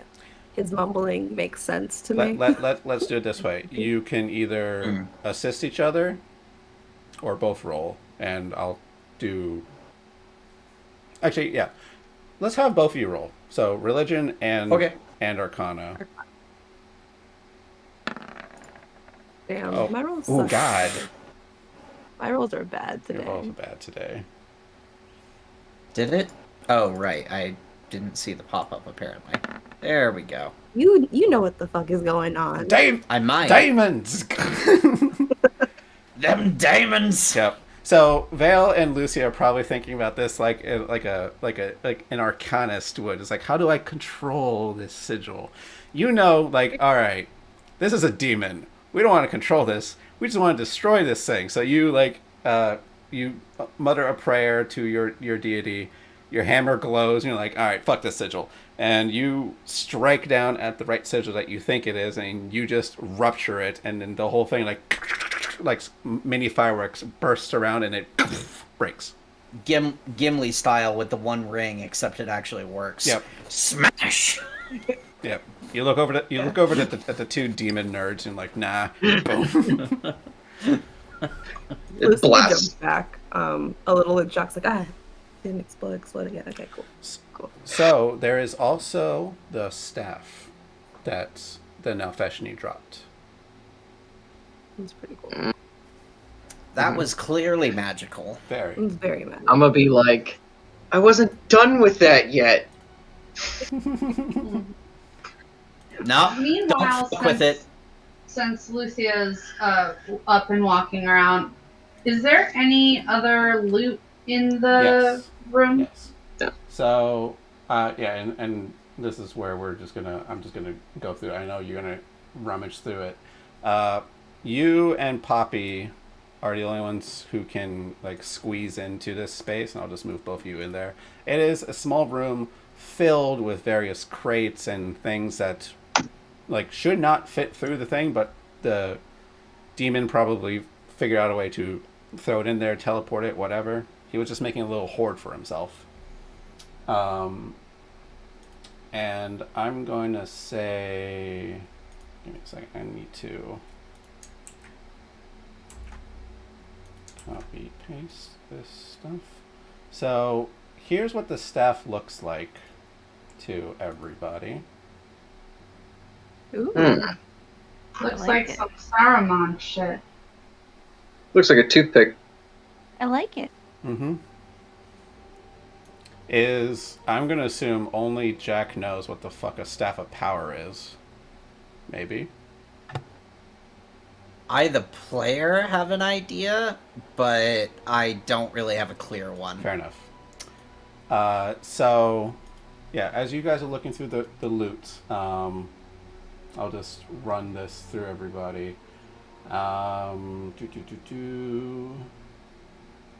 With a successful Thieves' Tools check, which you do, it's all good. There's a bunch of chests. You find the first chest contains. It's gonna be a lot of money stuff, so I'll say it, but I'll put it into chat later. 200 copper pieces, 1,000 silver pieces, 1,200 gold pieces, 20 platinum, 10 jets worth 100 gold piece each. Goggles of night vision again, so maybe Poppy can take that. A wind fan, which with detect magic and identifies, a wind fan is just a large paper fan that when you blow it, it will basically cast gust of wind, but there is a 20% chance when you use it again that the wind fan will blow up and explode on its own, or just rather rupture. Like it won't explode, it'll just rip. And like, shouldn't reuse it over and over again. So there was a wind fan. The second chest contains 300 copper pieces, 2,000 silver pieces, 800 gold pieces, 50 platinum pieces, a diamond worth 300. The third chest contains 200 copper pieces, 8,000 silver pieces, 100 gold pieces, 30 platinum pieces, a black pearl worth 500, 2 arrows of undead slaying, Ooh. and a book. Book. What kind of book? When Book? Poppy with probably like the last casting of your detect magic wand, knowing like what's magical. The spell book, it's a spell book. You can tell that much. But when you open it, it's blank. I want to look at the spell book. And that's all the treasure in that room. What's in this room behind the trap, besides dead bodies? That was just like a torture room. Eventually, like poking around, this is where the demon was creating his undead skin things, and also where he ate. Makes sense. So, Poppy, how do you want to divvy up all this loot? Should we? Let's try just spreading it And around us even. I will add a little bit thing because it was your birthday recently and you brought it up. No, it's not going to be a what are they called? A niffler? You're not going to. There's no niffler there. You do. I know he's cute, but it's not going to be a niffler. You do spot a bag, which Poppy can tell, like, that's magical.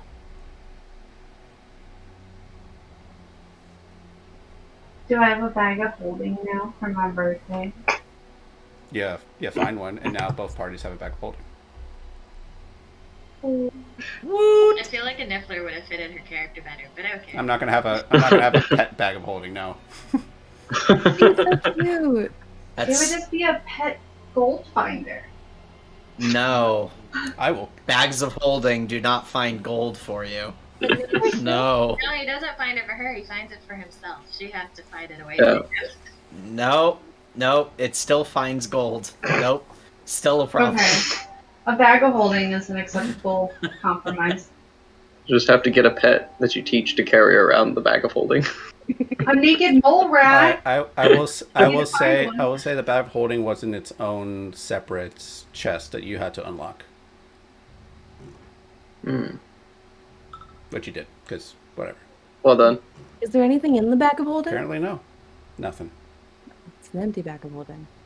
There's so many treasures inside. With your passive perception, there are claw marks on the inside of that chest. What's in the bag of holding? Can I tell what type of claw marks? Like, Can Poppy help me tell what type of claw marks? they're claw marks. Hard to really tell from a claw mark. Yeah. Maybe a little bigger than human hands, but hard to tell. There's claws. Does the Niffler live inside the bag of holding and he was angry? Maybe there was a Niffler in there. So, with future identifies from Lucia. Lucia, this Staff of Power, Staff of Powers are incredibly powerful magic devices used by sorcerers, warlocks, or wizards. They, like, you feel this locked innate magic that is unapproachable right now to you.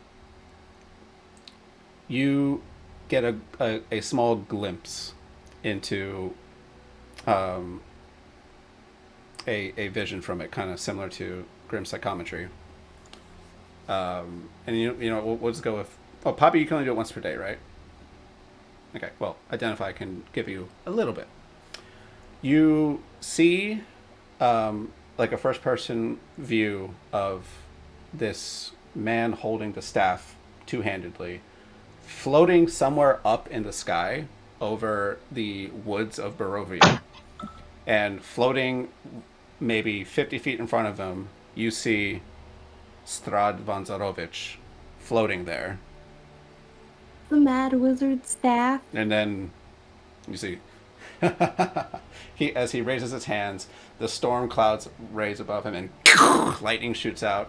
You see he turns the staff, the runes like light up, and just like Harry Potter versus Voldemort, lightning just clashing. It's a flash of light, and you like snap out of it, and you drop the staff. Ooh. I immediately was just like, hey, Vale, guess what? Huh. And I tell you. What? It's like, this Oh. belongs to the Mad Mage.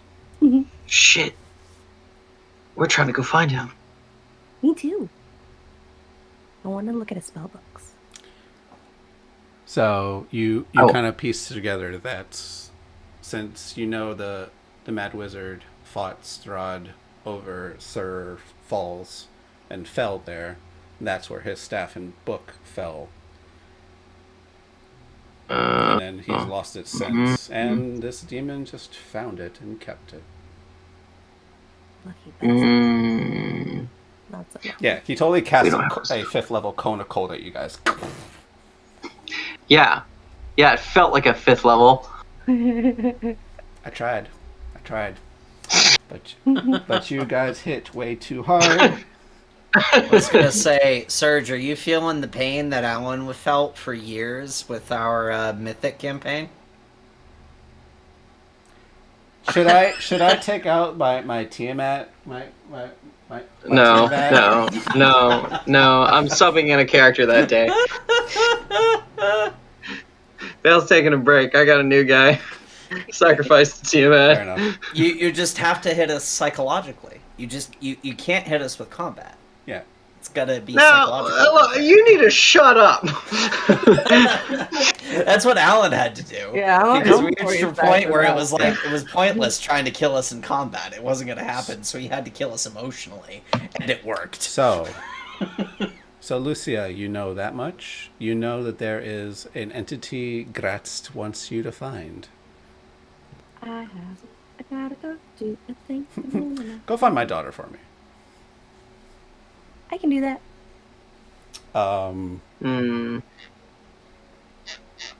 Yeah.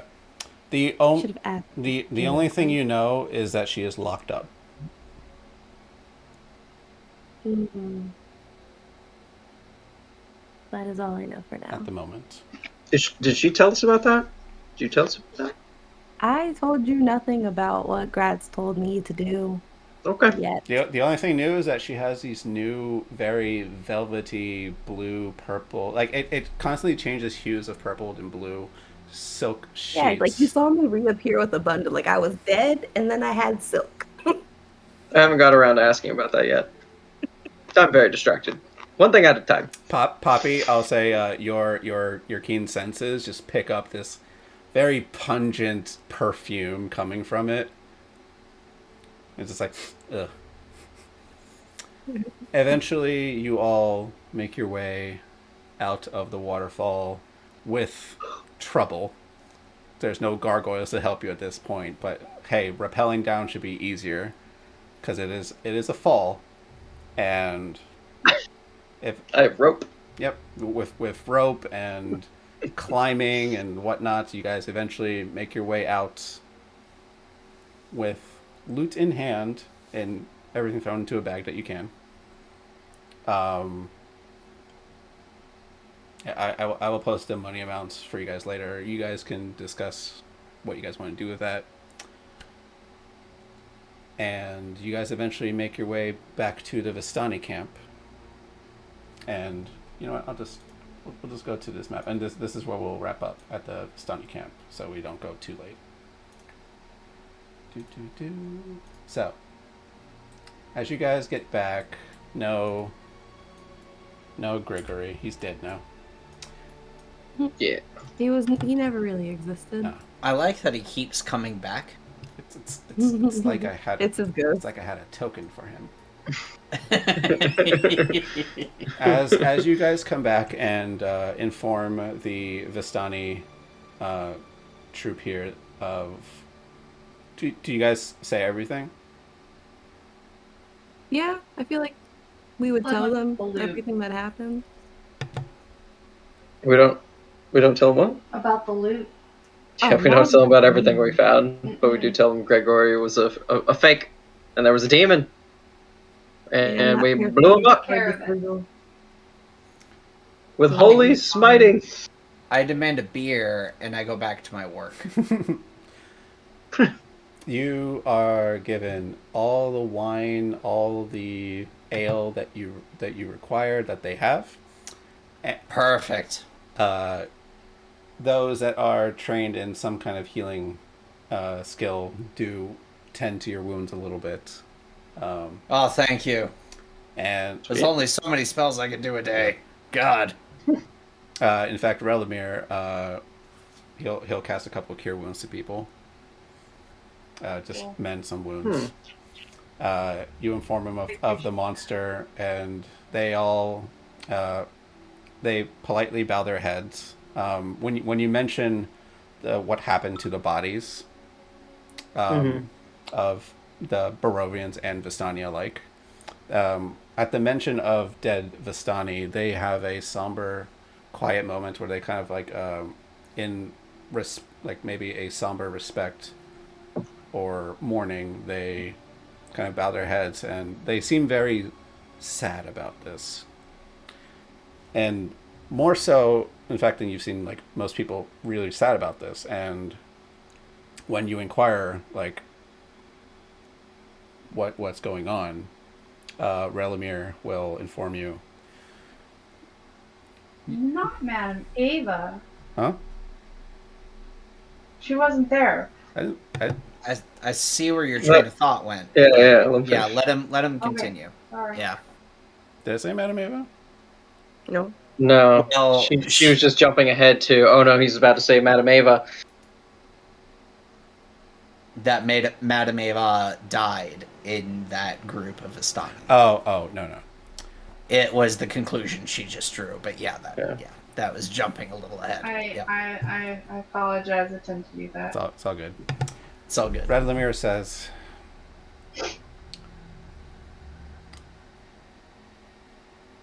that we Vistani, we appreciate the Lord's generosity towards us, that we may leave, come and go his lands as we wish. It is the one freedom we have that we cherish. However, when a Vistani dies here, his soul is trapped. Aww. It is normally our custom when one of us is ill or approaching life's end, we have a journey outside so that they may pass outside of the walls of the mists, so that their spirits may return to whatever afterlife they may go. It is sad to hear that these Barovians and Vistani alike have perished, but they were our kin, and they will find no peace. That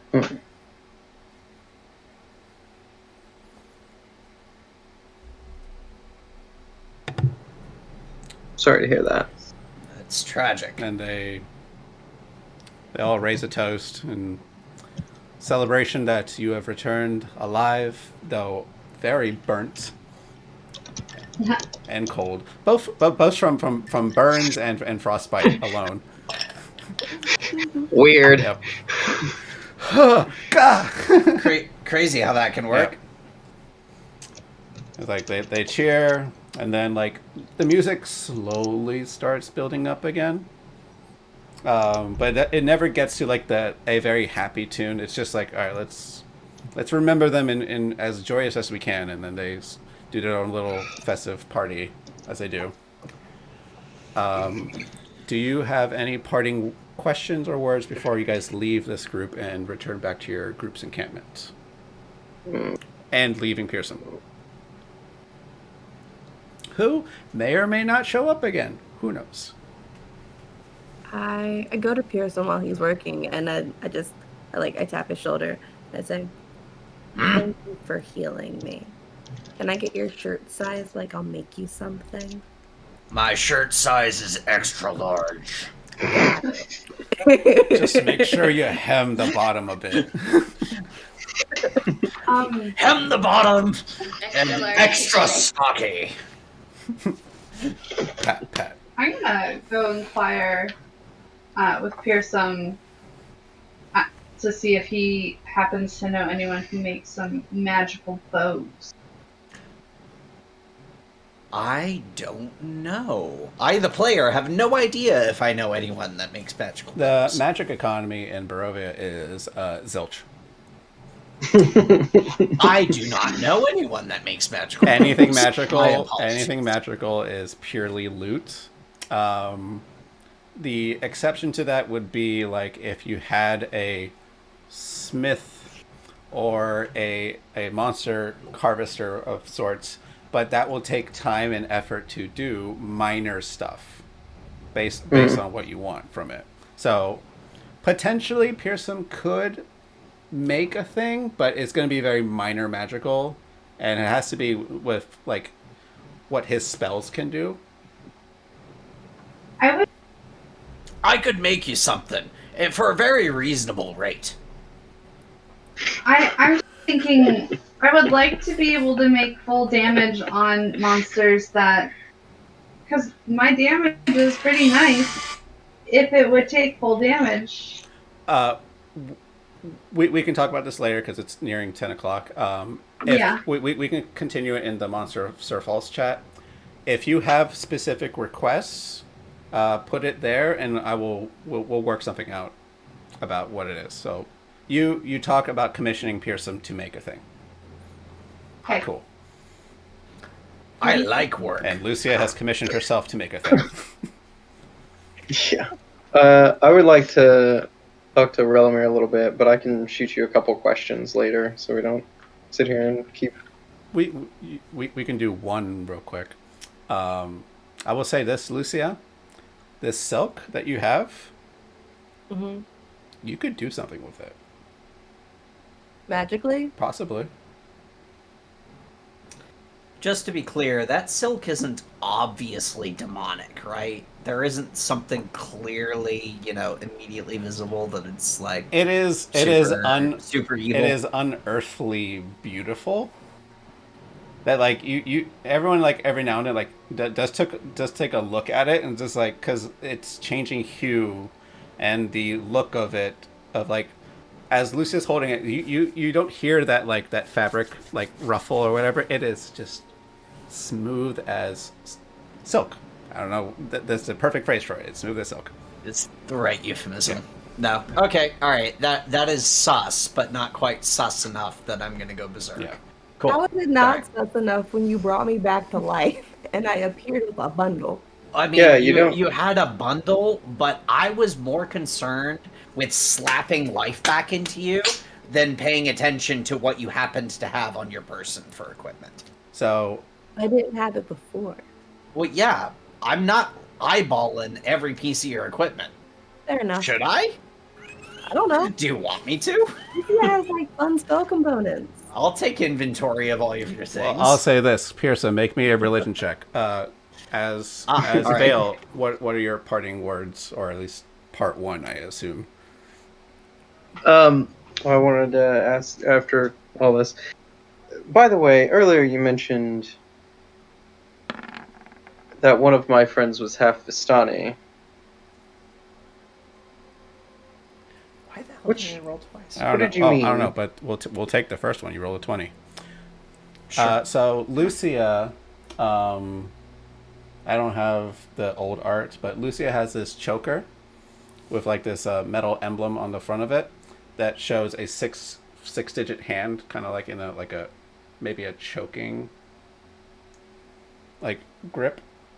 Yeah, I got you.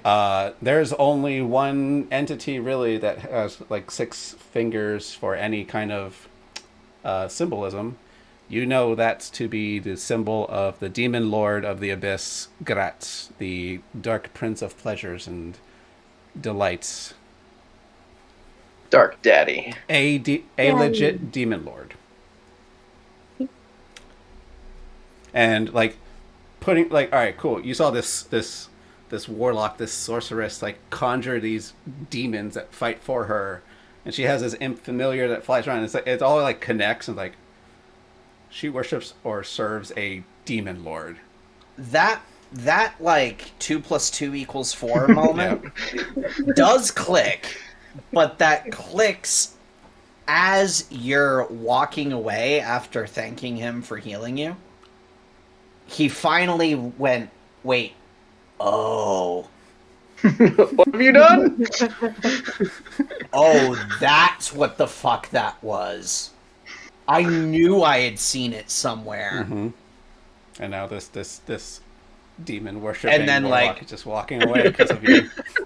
A No, no. really, Skipping really away. big swig of everything that's in my mug. And Big swig. just like what Zoe's doing right now with that blanket, that's the soak. Yep. just Big ass swig. And I'm gonna pretend like I didn't just have this massive epiphany that blowed my mind. So yeah, Vale or Sarah, or not Vale or Poppy. Any last things you two want to do? Did you hear my question a minute ago? Sorry, like a lot of things to say about top of yourselves. That's fine. Just checking. I asked Relamir about what he mentioned earlier. Our half Vistani friend, if he could tell me more about that. I think Bryn was her name. Yes. Sees you nod. Yes. I was just wondering, like, I could see the lineage in her, in her appearance, in her features. It's not very common to see half Vistani around. I'm just wondering how's her travels. Do you know what Vistani, what's the term? I forget the name. I'm just gonna go with clan. Do you know what clan she hails from? Well, that's actually what I wanted to ask you. If you knew who her parent was. Oh, no. On the Vistani side? No, I'm just saying that I noticed she was half Vistani. We can tell. I'm just curious I see. how she's been doing, how she's been holding up. Well, we've been taking care of her as best we can, but I think I may need to have a talk with her, and she may want to have a talk with you. I'm not sure if she remembers her lineage. Oh. Well, that's unfortunate. Sorry, I was assuming too much. I thought she. Never mind. Well, if she wants to learn more or relearn, I suppose, I'd be more than welcome to enlighten her. I will let her know. I fear it is the nature of this land that has cost her some. That is right. For you outsiders, the mist can change things. Indeed. Well, thank you Thank you, for your wisdom. and thank you for your courage. Safe travels. Yeah. I'll pass him a cheers. Mhm. And a couple gold pieces. Blessings to you, friend. Thank you. I'm gonna mutter my way away. Poppy, is there anything you wish So to do? Poppy, yeah, Poppy, when Lucia's done all of her things, Poppy's just gonna go up and she's gonna come up with another bottle of wine to share with her. Give her like a little half hug and be like, "Thanks for not dying today." Like, I grab you, like, respectfully. It's just like I pick you up and like I wrap us both in the silk. It's like, look, it's nice. Yeah, Poppy, can I have you make me a wisdom save? I'm so sorry. I brought it on myself. Can you resist? No, you're good. You're okay. Apparently. You Rest off. you almost unconsciously shift into your tiny fox form to bundle into the silk, but you resist it. Like, oh no.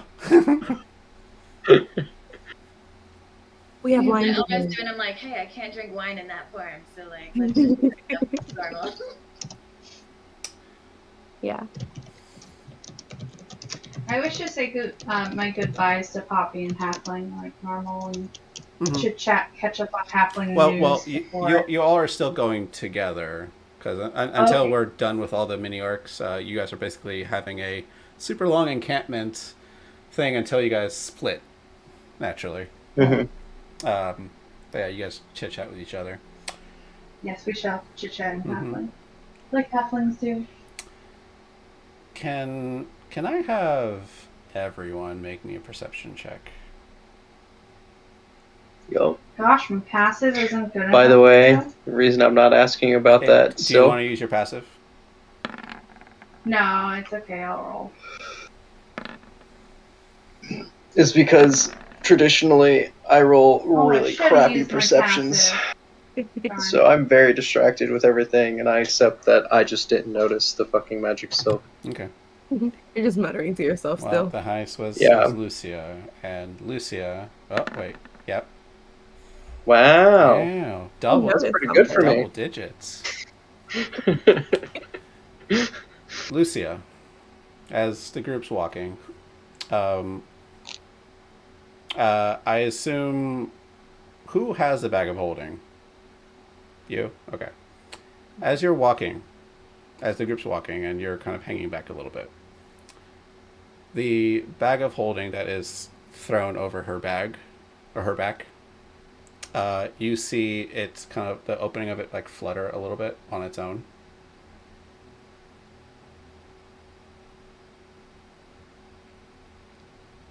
Yeah, that's trustworthy. Like I yell at me, Serafina. Yeah. I think there's something in your bag. Like something alive. Not like the fun things, but like a not fun thing But it might living be in a your fun bag. thing. It might be a fun thing. Okay, so I'll open it up and I'll like peek into it. Do I see anything off the bat? No. It is a void. Can I stick my head in it? You stick your head in it. I don't know if you should stick your head in it. I need Do I see anything? I need a strength save, please.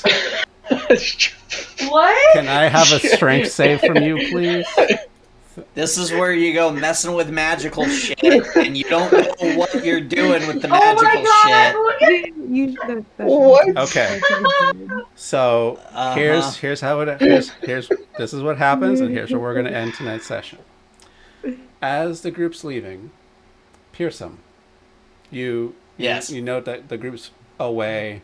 You have a mithril giant glaive piece that's probably like this wide, so you can definitely make It's as wide as my torso. pretty much. So like We're dragging the body. so like it could be crafted, like it's definitely it's malleable enough to be Okay, like Dale. turned into as big as a shield, not really anything armor.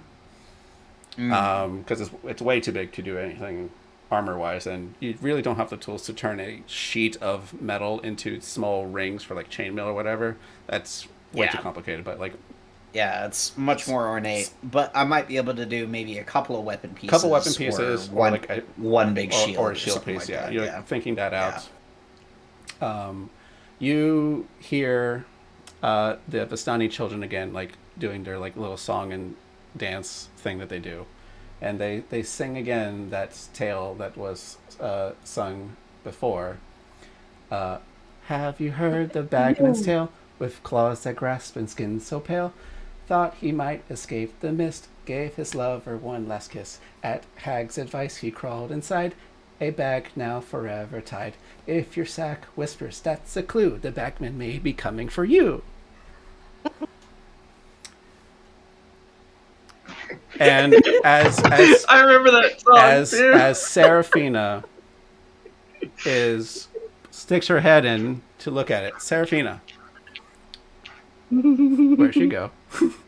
I'm right Don't here. you stealth away from me. I'm so silly. As you I could've just stayed. as you look into the bag, you feel something grab you. Everyone else sees these long hands that just come out of the bag and grab the back of your head and pull. You don't see anything except like two small like red eyes that like burst out, and it just says, "Who are you?" Who are you? And pulls, but you manage to pull your head out of its grasp, and it I have a tiny head. yeah, it pulls out, and then the hands just like just come back into the bag, and it closes. Can I find some food in my pack and like put it in the bag? As you lift it towards the bag, the hand comes out and grabs it and pulls it. I shall now periodically feed the creature in my bag.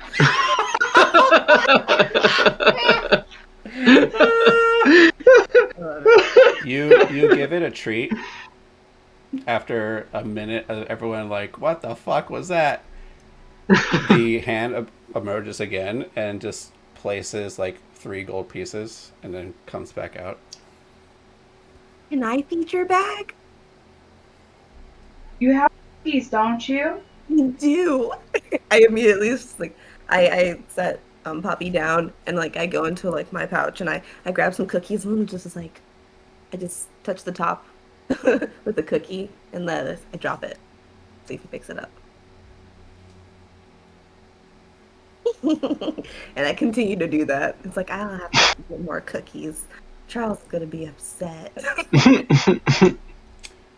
Poppy, you're so right. I presume I heard the song, but I did not witness If your perception was high enough, you would have saw it at the furthest distance away. But my perception was a 7. Yeah. I don't think that's high. No, you were just working and you heard the song, and that was all it's going to do with that. Yeah.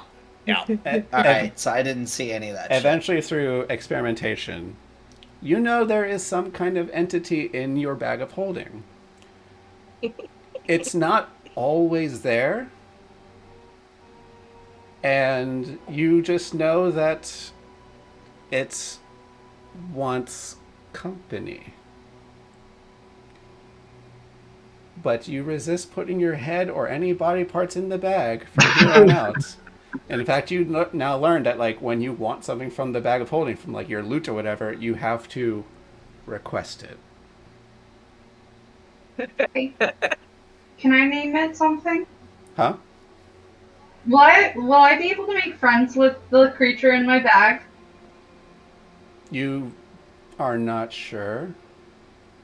Okay. Yeah. We'll just have to see. Yeah. You don't know at this point, like just from snack experiments, or whatever. He doesn't appear all the time.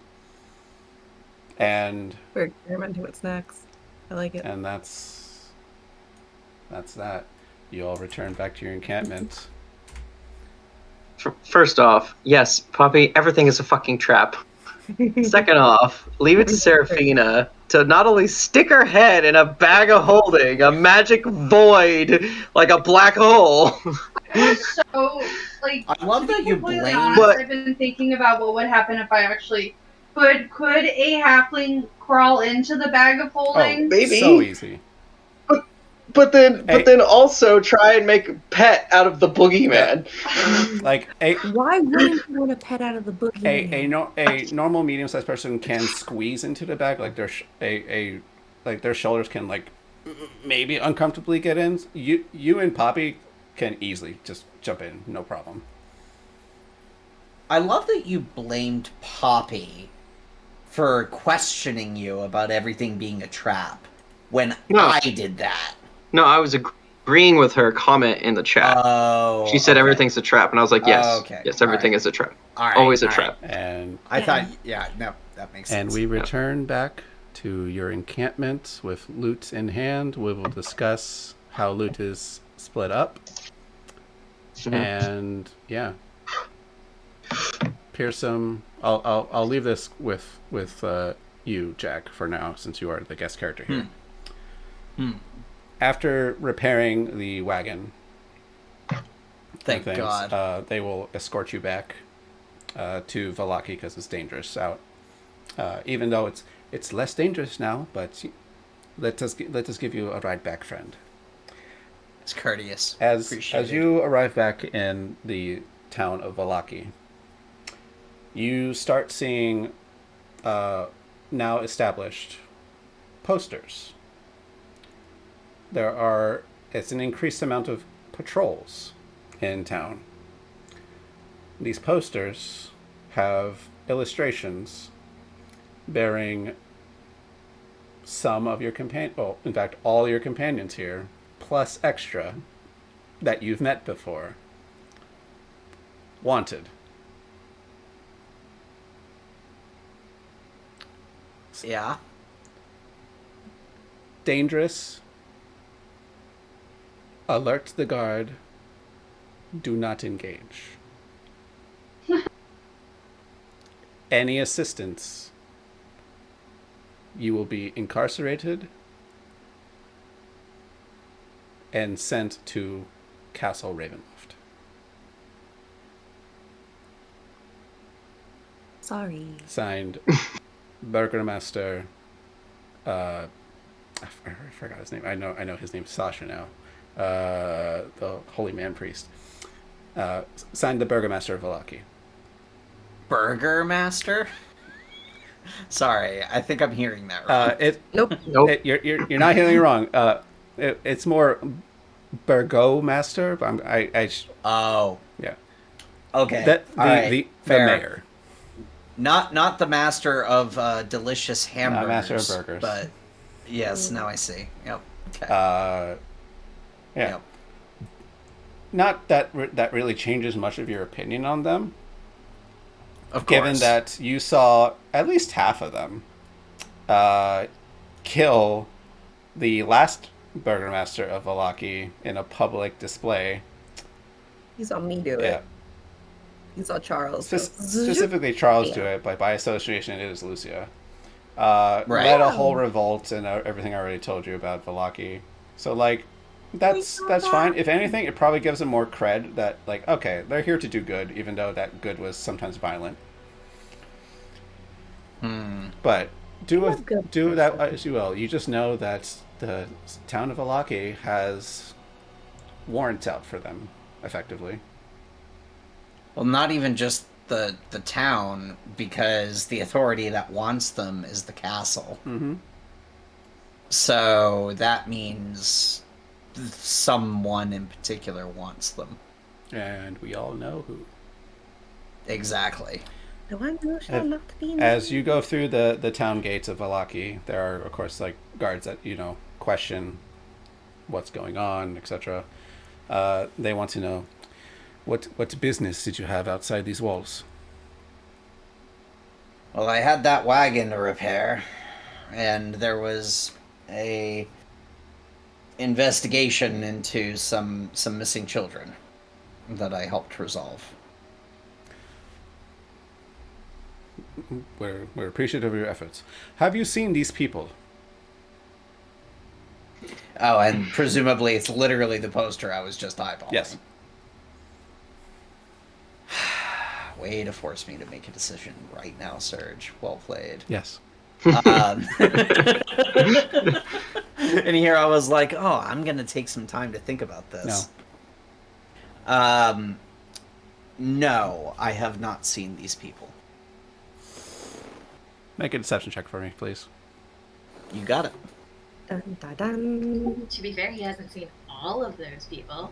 Yeah, that's not a. Yeah, but He has, because he's been the smith in town, and before Jack took him over, everyone's met him. Oh, it's That's even. true. This is Yeah, even better. It's true. My deception's awful. Not that bad. Not With a -1. No, I rolled really well. It's the only reason I even have a shot at Wow.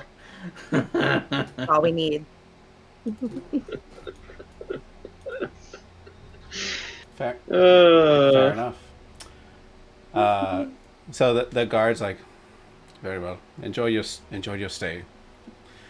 I live You here. there? He Yeah. lives here. Thanks, Sean. Yep. Appreciate it. Eventually, you are tapped on the shoulder. You turn around and see a man who seems to be like a mercenary of sorts based on his attire, like dark leather straps, a dark red cloak over his shoulder, white hair, really dark skin, pointed ears. He has this very intricate, like double bladed staff kind of thing, and he looks you up and down and says, well, he doesn't say anything. He leans in and sniffs. Excuse me, friend. I'm looking for someone. Have you been around a small halfling? Red hair. Quite fearsome with a blade. Why do you ask? I'm visibly annoyed at being interrupted on my way back to my business. You see, friend, she is like family to me, and I'm trying to find her. You said this man was human? This guy. Oh, right. No, half up. Yeah, or oh, all right. Yeah, You know he is um, Drow, a dark elf. Cool. very much drow. I like. I respond with, well, no, I can't say I have, but if I do, I can let you know, or I can let her know to go looking for you, if she really is family to you. Where can I find you? He looks in the direction that you came from. He was not making eye contact with you at all once you started speaking. Mm-hmm. Sounds about right. You came from the south.